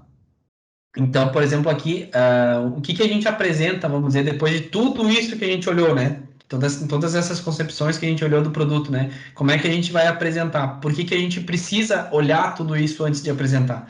Porque assim, ó, quando eu for fazer uma apresentação formal, né, para uma reunião de portfólio, ou dependendo do que for que tiver numa reunião, numa empresa, né, eu vou ter que apresentar custo de produto e principalmente investimento, né? Quanto que vai ser o custo desse meu produto? Eu vou ter que mostrar a previsão de vendas e eu vou ter que fazer uma análise de investimento disso daí depois, né? Mas o que basicamente eu apresento? Eu vou apresentar as alternativas, né? O que eu tenho, qual é o investimento do molde. Por exemplo, aqui quando eu fui apresentar esse pote, né? Só para vocês terem uma noção, foi apresentado o valor de investimento da tampa, né? Se eu tivesse que fazer um molde novo, qual seria o valor total do molde? Qual é o custo desse produto, geralmente, que a gente representa? Qual é o custo do item, né? Qual é o preço que vai para o cliente e qual é o preço do PDV. Então, eu já tenho que ter uma noção disso aí para apresentar também para a equipe comercial, né? Mesma coisa nesse segundo modelo, foi apresentado também o custo de investimento no molde, quais as diferenciais de custo também para apresentar para eles, então tudo isso é apresentado. Se for aprovado, vamos dizer, nessa reunião de portfólio, daí eu vou para uma segunda etapa, né? O que é a segunda etapa, né? É a etapa que eu vou fazer justamente análise de investimento. O que é essa análise de investimento? Eu vou apresentar para o conselho diretivo da nossa empresa, no caso ali, né? Eu vou apresentar justamente todos esses dados que eu falei para vocês, o custo do produto, né? Qual é o retorno de investimento que ele vai me trazer, porque o que eu faço nessa análise de investimento? Eu vou botar um investimento, né? Quanto que a empresa vai gastar desse investimento, qual é o custo desse ferramental, né? Em quanto tempo ele vai se deduzir, né? Porque eu tenho que gerar vamos dizer, uma estimativa de vendas, né? Por exemplo, esse meu pote, ele vai gerar uma venda de, sei lá, 5.000 unidades por mês, né? Eu vou fazer essa prospecção dessas 5.000 unidades ao longo de, sei lá, de 36 meses ou de 5 anos, né? E nesses 5 anos ele vai trazer quanto de rentabilidade para a empresa. Então, eu tenho que fazer todas essas estimativas para eu conseguir aprovar esse projeto junto com o conselho. Mas para eu conseguir fazer isso, justamente eu já tenho que ter tudo isso pré-concebido, né? Eu já tenho que ter esse desenho com a estética o mais certinha possível, né? A partir desse momento aqui que eu, tipo assim, aprovou na reunião de portfólio, daí eu vou trazer esse desenho de novo para cá para fazer um pente fino, né? Daí o que eu vou fazer? Então, quais são as definições de projeto, aprovação, né? Nesse momento, praticamente todos os elementos do projeto já estão definidos, né? Que eu falei para vocês. O projeto ainda pode ter alterações, porém são mínimas, pois a partir daqui o custo e investimento já estão previamente definidos, né? Então, talvez, eu peguei, já fiz o projeto todo, depois lá na frente já comecei a injetar a peça, vi que tem um detalhezinho lá da espessura que eu vou precisar aumentar porque não está completando. Vou aumentar aí aquele detalhezinho. Talvez não estava extraindo direito, eu vou ter que fazer um detalhezinho ali na peça também. posso fazer tudo isso depois, né? Então, quais são esses análises que tem que fazer, né? E dentro do produto vai faltar alguns detalhes que vão ser feitos no detalhamento, mas o bruto, espessura e ângulos já estão tudo presente, porque eu já vou ter que ter essa noção para o custo, né? O custo do produto. Nesse momento, temos a ideia de qual material que vai ser utilizado, quais são os pigmentos, quantidade para o master e embalagem. Por quê? Porque eu também preciso de estudo para o custo, né? Quando eu for fazer o custo do produto, eu já vou ter que ter uma noção de quantos vão por master, né? Eu vou ter que ter uma noção se vai uma embalagenzinha plástica por cima, se vai ter uma embalagem individual no produto. Então, tudo isso eu já vou ter que ter uma noção nesse momento para fazer o custo, para eu conseguir fazer a aprovação dele também. Pode falar, Elisa. O que é o master, Daniel? Caixa master, por exemplo, vocês conhecem aquelas caixas de papelão que vem o produto embalado quando ele chega na loja, vamos dizer? Isso é uma caixa master, tá? Caixa master, vamos dizer, é a caixa que vem vários produtos dentro, vamos dizer assim, né? Então, por exemplo, se tu tem a embalagem que tu vê, por exemplo, em qualquer item que a gente tenha que a gente compra no ponto de venda, sei lá, comprei uma embalagem, sei lá, de um shampoo que vem numa caixinha litografada, né? Aquela caixinha toda impressa. Aquela caixinha provavelmente veio junto com outras, sei lá, 12, 10 caixinhas dentro de uma caixa master, né? Essa caixa master é uma caixa toda de papelão, né? Toda em papel craft, que eles chamam, né? Que é aquele papel, parece um marrom, e todas as peças vêm ali dentro. Então, eu tenho que ter uma noção do custo dessa caixa, né? O custo da caixa individual, da embalagem, por exemplo, eu tenho uma embalagem blister, vai ter que ter o custo dessa embalagem, vou ter que orçar o custo dessa embalagem. Vai ter embalagem master, vai ter um saquinho plástico, por exemplo, se a peça for uma peça polida, que nem eu falei para vocês, né? Ainda mais se for um PS, por exemplo, uma peça que risca muito fácil, eu vou ter que ter um saquinho plástico envolvendo essa peça. Então, eu tenho que ter uma noção de qual a embalagem que eu vou usar para quem for montar a estrutura desse custo, né? Ele ter essa noção e conseguir apresentar isso de forma correta. Porque imaginem vocês, se eu apresentar, eu falo isso por quê, tá? Porque eu já tive experiência, inclusive, de fazer custo na empresa, tá? Teve uma época que eu trabalhava na Brinox ali, que além, como a gente já trabalhava com produto, né, a nossa coordenadora queria que a gente tivesse cada vez mais afinidade com o produto e com o processo. Então, ela queria que a gente fizesse custo. Hoje, por exemplo, quem faz o custo ali para mim na empresa é o César, né? Que ele está mais envolvido com essa parte de custo, ele sabe os processos e coisa e tal. Mas eu sempre tenho que trocar ideias com o César, justamente para falar para ele, cara, eu acho que isso daqui, se for assim ou assim assado, vai ser melhor, né? Ele vai dizer, cara, mas não dá porque a gente tem o grupo de montagem tal, ali não dá para fazer tal coisa. Então, eu sempre tenho que conversar com essas pessoas, principalmente de custos, para tentar entender e encaixar a melhor forma possível de tentar minimizar o custo, mas que também fique da maneira correta. Então, tem que pensar nisso tudo antes de fazer essa apresentação formal. O investimento, mesma coisa, eu tenho que ter essa noção. Então, o que eu vou fazer? Por exemplo, ali hoje, tem casos que eu pego, eu exporto, vamos dizer, o desenho no formato Parasol, por exemplo, e envio para quem vai fazer o orçamento desse molde. Só que daí eu já tenho que ter noções, por exemplo, assim, vamos dizer que eu estou desenvolvendo, por exemplo, aquele pote, né? Aquele pote ali que eu estava mostrando para vocês, ele foi um reaproveitamento de um produto que já existia, né? Então, por exemplo, o que a gente viu? Que já tinha um molde muito parecido interno que a gente poderia aproveitar, né? E modificar, por exemplo, a estrutura interna do molde para fazer aquela tampa ali específica, né?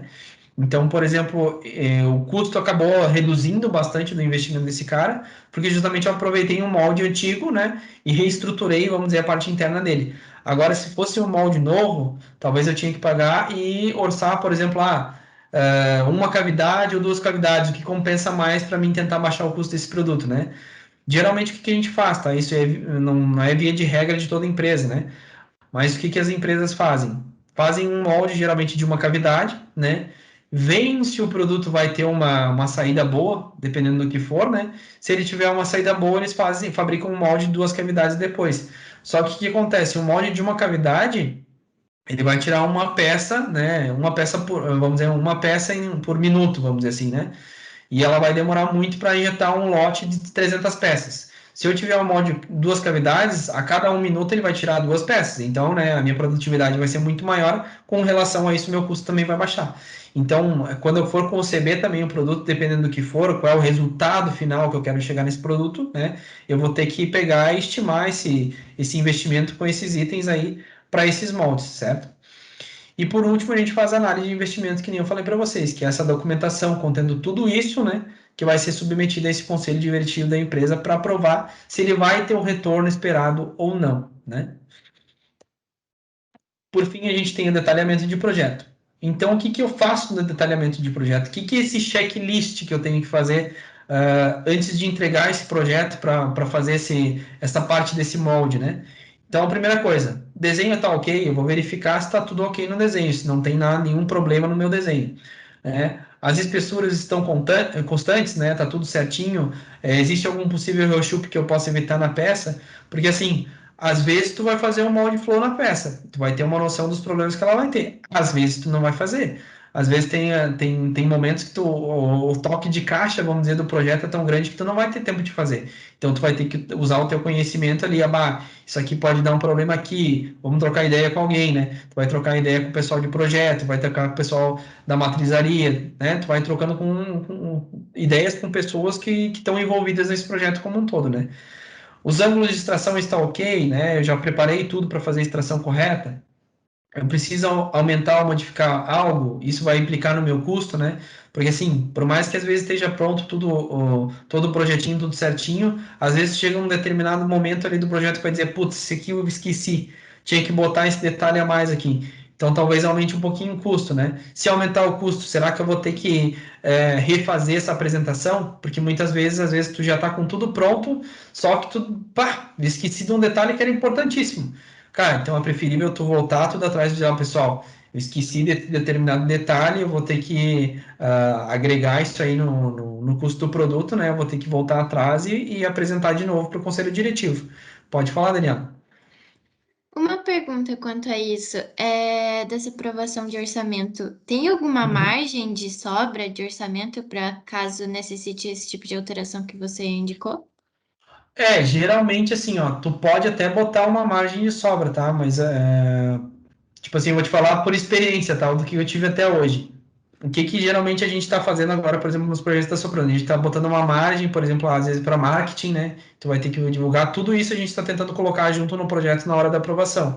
Mas, por exemplo, assim, eu fechei um investimento, sei lá, de 100 mil, né, para um projeto. Só que daí na hora que eu for efetivamente, como é que eu vou dizer? Eu faço esses orçamentos desses projetos com uma matrizaria, tá? Daí eu faço no mínimo com 3 matrizarias. Uma matrizaria diz que vai conseguir fazer por 90, outra diz que vai conseguir fazer por 115, outra vai fazer por 110. Daí eu tento unir esses pontos e ver qual a matrizaria que vai me atender melhor. Às vezes não é o menor preço, tá? Às vezes uma matrizaria que é um parceiro de mais tempo, que ele vai conseguir fazer melhor para ti determinadas coisas, né? Tu consegue fazer o fechamento com ele. Daí tu vai dizer assim, cara, eu tenho 100 mil para fazer esse projeto, tu consegue fazer por 100 mil? Ele vai dizer, tá meio apertado, mas vamos fazer. Daí, tipo, faz aquele projeto por 100 mil. E às vezes, por exemplo, tu pode fazer um adendo na tua análise de investimento, né? Dizer, cara, não consegui entregar esse projeto por esse valor, né? Acabou passando um pouco, acabou passando 5 mil, passou 10 mil. Tu faz esse ajuste com a empresa, né? E fala que saiu um pouquinho do orçamento. Mas geralmente o que acontece? Cara, tu fechou em 100 mil, é 100 mil batido e era isso, tá? Pode ser que aconteça algum imprevisto, às vezes pode acontecer, né? Mas geralmente, assim, por isso que já se olha, analisa muito antes o projeto, como é que ficou o projeto de injeção, se está tudo certo, faz análise do molde flow para não ter problema depois, tá? Por isso que a gente tem que pensar bastante antes, né, no processo anterior, para não dar problema no futuro. Principalmente por isso que até dos pontos ali que, na época que eu estava fazendo pós, até um dos artigos que eu fiz e que eu defendi até para a conclusão da pós foi a questão da prototipagem, né? Que é muito, muito, muito importante fazer protótipo na hora que tu está fazendo um projeto. Porque daí tu já consegue ter uma noção, cara, funcionou isso aqui, né? Como é que tá a questão dos encaixes ali, tá funcionando muito bem. Então faz isso de antemão, né? Para tu não ter problema no projeto no futuro, né? Mas sem pode ter uma revisão, vamos dizer, numa análise de investimento. Não é incomum, tá? Não sei se eu respondi a tua pergunta. E só fazendo um Muito adendo, legal. desculpa, só complementando o que o Daniel falou, às vezes a gente tem que brigar por preço de protótipo também, né? Por orçamento para protótipo. Então, até o pessoal da Virgin Airlines, ou quando você vende um projeto, você tem que dizer, ó, o preço do protótipo está incluso, não está incluso, né? A gente vai fazer tantos modelos, vai ser uma impressão 3D, vai ser isso, vai ser aquilo. Parece que é uma coisa básica, né? Mas tem, às vezes, o protótipo tem um custo alto e você precisa dizer, não, eu vou precisar de 3, vou precisar de 2, né? Então. Bom, vamos lá que eu vou tentar acelerar um pouquinho, que agora que eu vi já são quase 9h30. Com relação, então, à linha de fechamentos, está tudo ok, eu preciso dar uma olhada também antes. A questão do investimento desse molde, me permite ter placa extratora, que é aquilo que eu falei para vocês, sempre que possível, eu opto por placa extratora, né? Mas nem sempre é possível, então, talvez, às vezes, tenha que botar um pino extrator por questão de custo de molde, né? Ainda mais se tu tiver mais moldes para desenvolver, né? Junto num produto. Como é que vai ser a injeção? Vai ter bico quente, vai ter câmara quente, vai ter galho ou injeção direta? Posso deixar um vestígio mínimo ou posso optar por unha de gato, né? O que é cada uma dessas expressões que eu estou falando para vocês? Então, por exemplo, nesse molde aqui, tá? Aqui vocês podem evidenciar exatamente o que é um conjunto extrator, tá? Esse conjunto extrator é essa parte aqui, ó. Então, você tem uma placa extratora. A placa extratora é toda essa partezinha roxa aqui, ó. Então, quando você empurrar, vamos dizer que tenha os pinos aqui embaixo, tá? Eles empurram toda essa placa extratora, em vez de tu botar os pinos direto no produto, ele empurra toda essa placa extratora e joga todo o produto para cima. Então, por isso que ele fica com um acabamento reto embaixo. Ele não fica com detalhe de um pino extrator, de um pino mesmo, né? Então, o acabamento do produto fica bem mais bonitinho, né? Aqui já na tampa, que nem eu falei para vocês, aqui tu já está trabalhando com pinos extratores, então não tem nenhuma placa para fazer a extração. Então, na hora que ele extrai esse produto, ele fica com aquela marcação daqueles pinos, 6 pinos que tem aqui em cima. E eles vêm do conjunto extrator aqui de baixo. Então, expulsa com esses pinos extratores, né? E, por exemplo, a questão de acabamento, né? Aqui eu tenho um bico quente, né? O bico quente é mais ou menos isso. Quando tu olha, vamos dizer, na concepção, né, do molde, ele fica bem no meio, bem centrado, que ele fica centrado exatamente com a saída da injetora, né? E fica esse bico bem no meio para fazer justamente essa injeção desse produto, né? Ele aquece o bico ali para fazer a injeção. E esse daqui, por exemplo, é um bico com vestígio mínimo, tá? Que ele fica um detalhezinho bem pequenininho. Às vezes vocês podem observar em alguns produtos que aqui fica aquele ponto de injeção um pouco mais alto. E tem produtos que vocês vão ver, às vezes tem até como é que eu vou dizer, uns toletão, assim, às vezes vocês conseguem enxergar isso bastante, às vezes, por exemplo, em caixa térmica, tem bastante, vocês vão enxergar embaixo da caixa térmica, tem uma marcação bem grande, tá? Que é justamente o galho, né, que ele fica enorme lá, ó. Tem muitas caixas que estão assim, as nossas, por exemplo, não são com galho, mas elas ficam com a parte da injeção bem larga, porque justamente o canal é bem largo para conseguir injetar, tá? Aqui, por exemplo, a gente tem uma câmara de injeção, né? Uma câmara quente que a gente fala, né? Que às vezes pode ter bico valvulado ou não. O que é o bico valvulado? Bico valvulado, ele deixa aquele vestígio mínimo, né? Que é que nem isso aqui, ó. Por exemplo, ele fica quase imperceptível. Esse aqui ainda está um pouquinho maior do que o outro. Mas, por exemplo, às vezes no mesmo produto tu pode ter dois bicos de injeção, tá? Duas entradas na injeção, né? Para justamente conseguir completar a peça. Porque, por exemplo, quando tem uma pecinha pequena, uma pecinha menor, né? Tu injeta naquele bico único, ela consegue completar a peça de forma homogênea. E às vezes tu tem que ter uma peça, tem uma peça maior, tu justamente precisa ter dois pontos para ajudar a completar de forma mais fácil, né? Então, por exemplo, caixa de térmica, às vezes tu tem 4 pontos de injeção numa caixa para conseguir completar todo aquele volume de corpo, que é um volume muito grande de injeção, né? E esse aqui, por exemplo, tu tem dois, né? Então tu tem um bico central aqui, né, que vai fazer a distribuição, que é a função justamente da câmara quente, fazer a distribuição dessa injeção, né? Ou num corpo só, ou aqui, por exemplo, são 4 corpos individuais, né? Então, por exemplo, tu tem um molde com 4 cavidades. Tu vai ter uma câmara quente parecida com essa para injetar essas 4 cavidades, né? O que mais a gente tem de exemplo? Então, a gente pode ter injeção com vestígio mínimo, né? Ou com vestígio mínimo não, ou unha de gato, que é canal submerso, né? Então, por exemplo, o que é esse canal submerso? Ele vai fazer um detalhezinho, vamos dizer, na tua peça, que não vai ficar nem aparente, tá? Ele vai ficar só um detalhezinho na frente, mas eu preciso ter um conjunto extrator para extrair esse galho, vamos dizer assim, né? Que vai ser um galho de um canal submerso, e vai extrair a peça também. Então, por exemplo, aqui, ó. Aqui a gente tem um detalhezinho, não sei se vocês conseguem enxergar aí na tela de vocês, mas aqui tem um pontinho pretinho bem pequenininho, tá? Isso aqui foi um detalhe feito com um canal submerso. Então, por exemplo, assim, para eu completar essa peça, como ela é praticamente uma injeção direta, né? Ela vem uma injeção aqui do meio e ela vem um canal que preenche toda a peça aqui ao redor, né? Só que dela fica com um detalhezinho apenas no meio lá, bem pequenininho embaixo, que é onde ela acaba preenchendo a peça.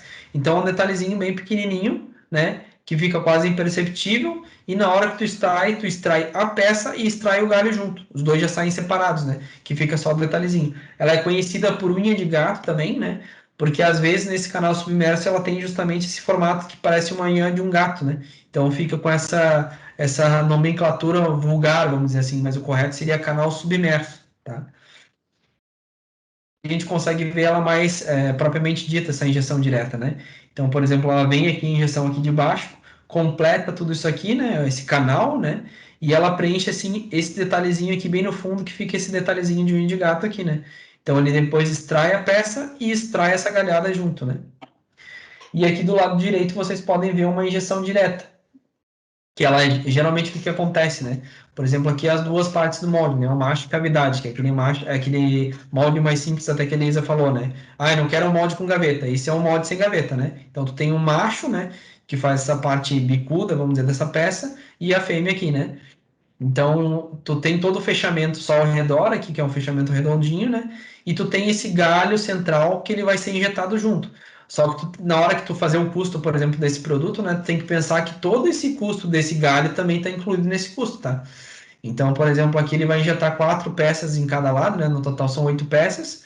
Sai a injeção central desse bico aqui, completa todo esse canal e vem preencher as peças aqui, né? E depois tem, às vezes, que desgalhar isso aqui manualmente, tá? Então, esse molde aqui eu trouxe de exemplo, porque ele não tem nenhum extrator para separar esse galho dessas peças. Então, às vezes, o detalhezinho ali que faz é um detalhezinho mínimo para fazer o preenchimento, né? Que daí ele acaba caindo, né? Às vezes na peça, ou se for um galho que tem uma parte muito grande, muito grossa, tu acaba tendo que desgalhar isso manual, né? Ou tu corta com estilete, ou tu acaba tirando no processo, vamos dizer assim, né? Aqui só para vocês terem uma noção também, que vocês têm que pensar também no molde, né? Então, por exemplo, assim, o molde vai ter gaveta, vai ter postiço, né? Por que que eu preciso me preocupar com essas partes? Então, por exemplo, assim, aqui tem as gavetas, né? Então, essas gavetas aqui que vocês estão vendo aqui, é só para vocês terem uma noção. Do lado esquerdo aqui eu tenho as colunetas. O que que são as colunetas? São essas colunas aqui em diagonal, tá? Para que que servem essas colunetas? Justamente para essas gavetas que estão andando aqui, elas trabalharem e conseguirem abrir e fechar, né? Então ela abre e fecha para fazer o detalhe da peça que tu precisa para depois tu conseguir extrair, né? Só que daí, por exemplo, aqui, nessa peça em específico, qual era o problema que eu tenho que pensar justamente na questão das gavetas? Essa tampa que vai aqui, ela tem uma região onde vai uma vedação, né? Então a preocupação que eu tinha justamente, vai gaveta. Será que vai formar justamente aquele detalhe que eu preciso ali, ou será que vai me incomodar na vedação, né? Então a gente estudou isso bastante no projeto para ver se não ia ter um problema, que na hora que ela fizesse o fechamento, tinha que ter um outro fechamento que garantisse que não ia ficar nenhuma rebarba ali embaixo que fosse prejudicar a questão da vedação, né? Então a gente acabou olhando isso já antes no projeto. E aqui do lado direito tem um postiço. O que que é um postiço? O postiço pode ser um detalhe que tu quer fazer num molde, por exemplo, nas caixas térmicas, né? Quando tu olha a parte do logo, né, na caixa, às vezes tu pode colocar um postiço para a hora tu injetar o logo da tua marca, ou se tu quiser vender esse produto para alguém, tu pode colocar um postiço para injetar o logo da marca do teu cliente, né? Tu pode fazer isso aí e fazer esse detalhezinho que é um postiço, que é só vamos dizer, um bloquinho metálico que tu consegue alterar. E esse aqui, no caso, é um postiço, mas ele também é um macho, tá? Porque o que que eu tenho nesse produto? Por exemplo, esse macho aqui, ou esse postiço, é um postiço que vai na marmita Tecor, né? Que é uma marmita de comida. E eu tenho três tipos de divisória, né? Ela tem uma divisória simples, que é uma divisória que vai só um corte no meio, vamos dizer, e tu tem duas laterais no teu produto, né? Para tu colocar dois alimentos diferentes. Tu tem uma divisória com três pontos, para tu deixar três divisórias, e tu tem uma simples que tu não tem divisória nenhuma. Então, para tu não ter que fazer um molde para cada uma dessas peças, tu faz um postiço, né? Que tu consegue só trocar esse macho, vamos dizer, através de um setup que tu tem numa matrizaria. Ele vai lá, desparafusa, vamos dizer, essa parte desse conjunto central e tu consegue colocar um outro conjunto. Então, são artimanhas que tu pode pensar na hora de tu estar fazendo o produto. Ah, eu preciso, sei lá, ter uma alça que uma hora articule, outra hora não, né? Que vai ser dois produtos diferentes. Então, eu posso pensar em um postiço dentro desse molde, né, que comporte essas duas funcionalidades, né? Então, isso eu posso estar pensando antes também na hora de conceber o produto. Outra parte bem importante, né? É a questão do polido ou texturizado, né? Meu molde vai ser polido ou vai ser texturizado, né? Então, com quem com quem eu tenho que falar?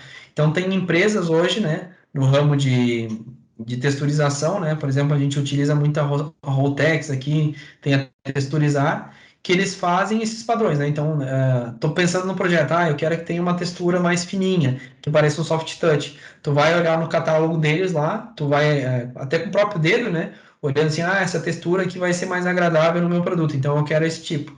Daí tu passa essa nomenclatura para eles, eu quero a textura S2520-10. E daí ele vai pegar e fazer essa textura exatamente como tu quer no molde, tá? Ali embaixo, por exemplo, é um polido, né? Porque existem três tipos de acabamento que tu pode ter no molde. Tu pode ter uma textura, tu pode ter um polimento espelhado, que é esse aqui que tu consegue enxergar praticamente tudo que tem do outro lado, né? Que é, por exemplo, esse daqui é na tampa da Nestlé, né? Tu consegue enxergar exatamente ela toda polidinha, não tem detalhe nenhum, e tu pode ter um polimento funcional. O que seria um polimento funcional?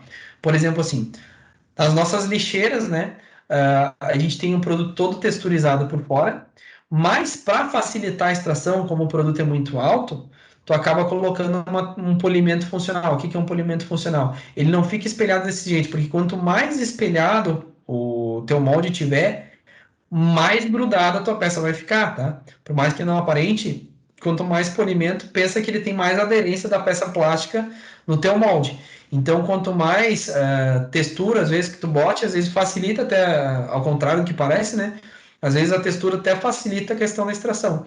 Ou quando tu não pode ter uma textura, tu quer um polimento, tu pode fazer um polimento mais funcional, que é justamente na parte do macho interno, uma lixeira, que é algo que não vai ficar tão aparente, né? Então tu acaba fazendo aquele polimento funcional, que ele não vai ter tanto brilho, mas ele vai auxiliar na questão de extração.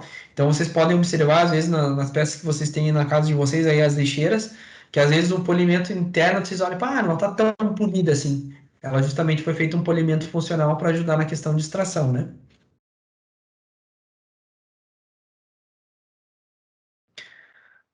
E por fim aí, tu conceita a realidade, então, né? Então eu vou contar para vocês aí alguns cases aí que a gente teve de experiências de projeto que na concepção foi uma coisa, na hora prática a gente acabou mudando algumas coisas porque não funcionou, né?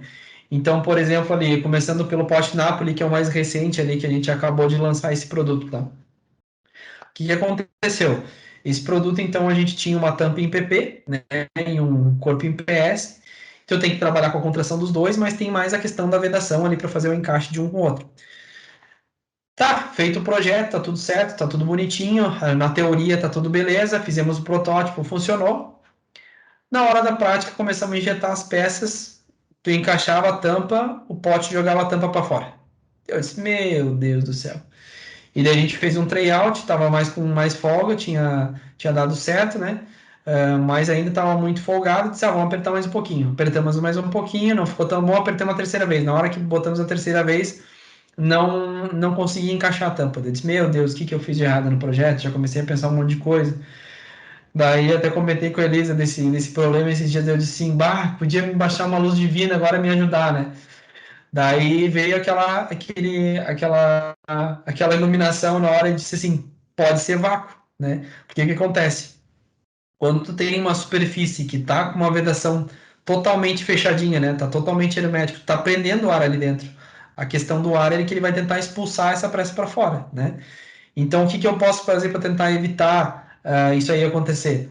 Ou eu posso tentar diminuir a vedação para que ela fique bem encaixadinha, né? Exatamente do tamanho certo, mas talvez ele não me dê uma vedação tão boa no pote. Ou como é um pote mais para mantimentos, eu posso fazer um furinho só para fazer uma passagem de ar. Tipo, se vocês observarem, em muitos dos potes que a gente tem em casa, ele tem, às vezes, uma passagenzinha de ar bem pequenininha, que é só para tirar aquele excesso de ar quando tu faz o fechamento. Porque tu tá comprimindo o ar ali dentro, né? Então eu fiz um detalhezinho ali no final, na lateral, numa das gavetas, e consegui fazer o fechamento. E ele conseguiu vedar bem e conseguiu expulsar o ar. Então solucionamos o problema, né? Então aquilo que às vezes parece o fim do mundo, às vezes não é o fim do mundo assim. Só precisa ter um pouco de calma para pensar na hora qual pode ser o problema. Mas às vezes vocês vão se deparar em momentos assim, meu Deus, o que eu fiz aqui? O que eu errei, né? Mas tem que ter calma para tentar solucionar o problema ali na hora. O segundo é o dispenser Abras, que é um produto da Cosa, tá? E aconteceu nesse produto. Quando a gente concebeu ele, tava tudo bonitinho, tudo certinho, testamos o rodinho, se funcionava, o encaixe perfeito ali atrás, estava funcionando, tudo beleza. Só que daí, quando chegou no crivo ali, vamos dizer, do comitê de produtos, né, pegaram, botaram o produto na mesa, e daí bateram o produto sim, deram um tapa no produto. Tá caindo a tampa.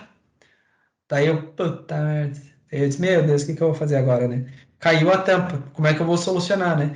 Então, quando eu pensei no produto, eu achei que só aquele tamanho, vamos dizer, acho que tinha uns 7 milímetros de parede ali para conseguir fazer o fechamento, daria certo, né? Porque, teoricamente, tu vai pensar que o produto vai ficar só de pé. Só que o que acontece? No dia a dia, quando tá usando o produto, né? Às vezes a pessoa esbarra num dispenser desse de pia, acaba derrubando todo o detergente que ela tem dentro, e ela gastou todo o detergente que tinha ali, né? Então não podia acontecer isso. Então o que a gente fez? Ou tinha duas possibilidades, só que como o molde já estava pronto, na altura eu não conseguia aumentar. Eu disse, o que eu vou fazer agora para segurar esse negócio no lugar? Daí a gente começou a fazer várias ranhurinhas, né, ao redor da peça, ali ao redor da tampa, para ela conseguir prender mais, né? Mas isso daí foi conversando com várias pessoas, deu a ideia de fazer tal coisa, deu a ideia de fazer um outro, e a gente decidiu fazer as ranhurinhas, e as ranhurinhas funcionaram. Então foi uma coisa que a gente acabou fazendo depois do projeto pronto, já com o molde tudo pronto, e a gente teve que voltar atrás porque estava com um problema o produto, né?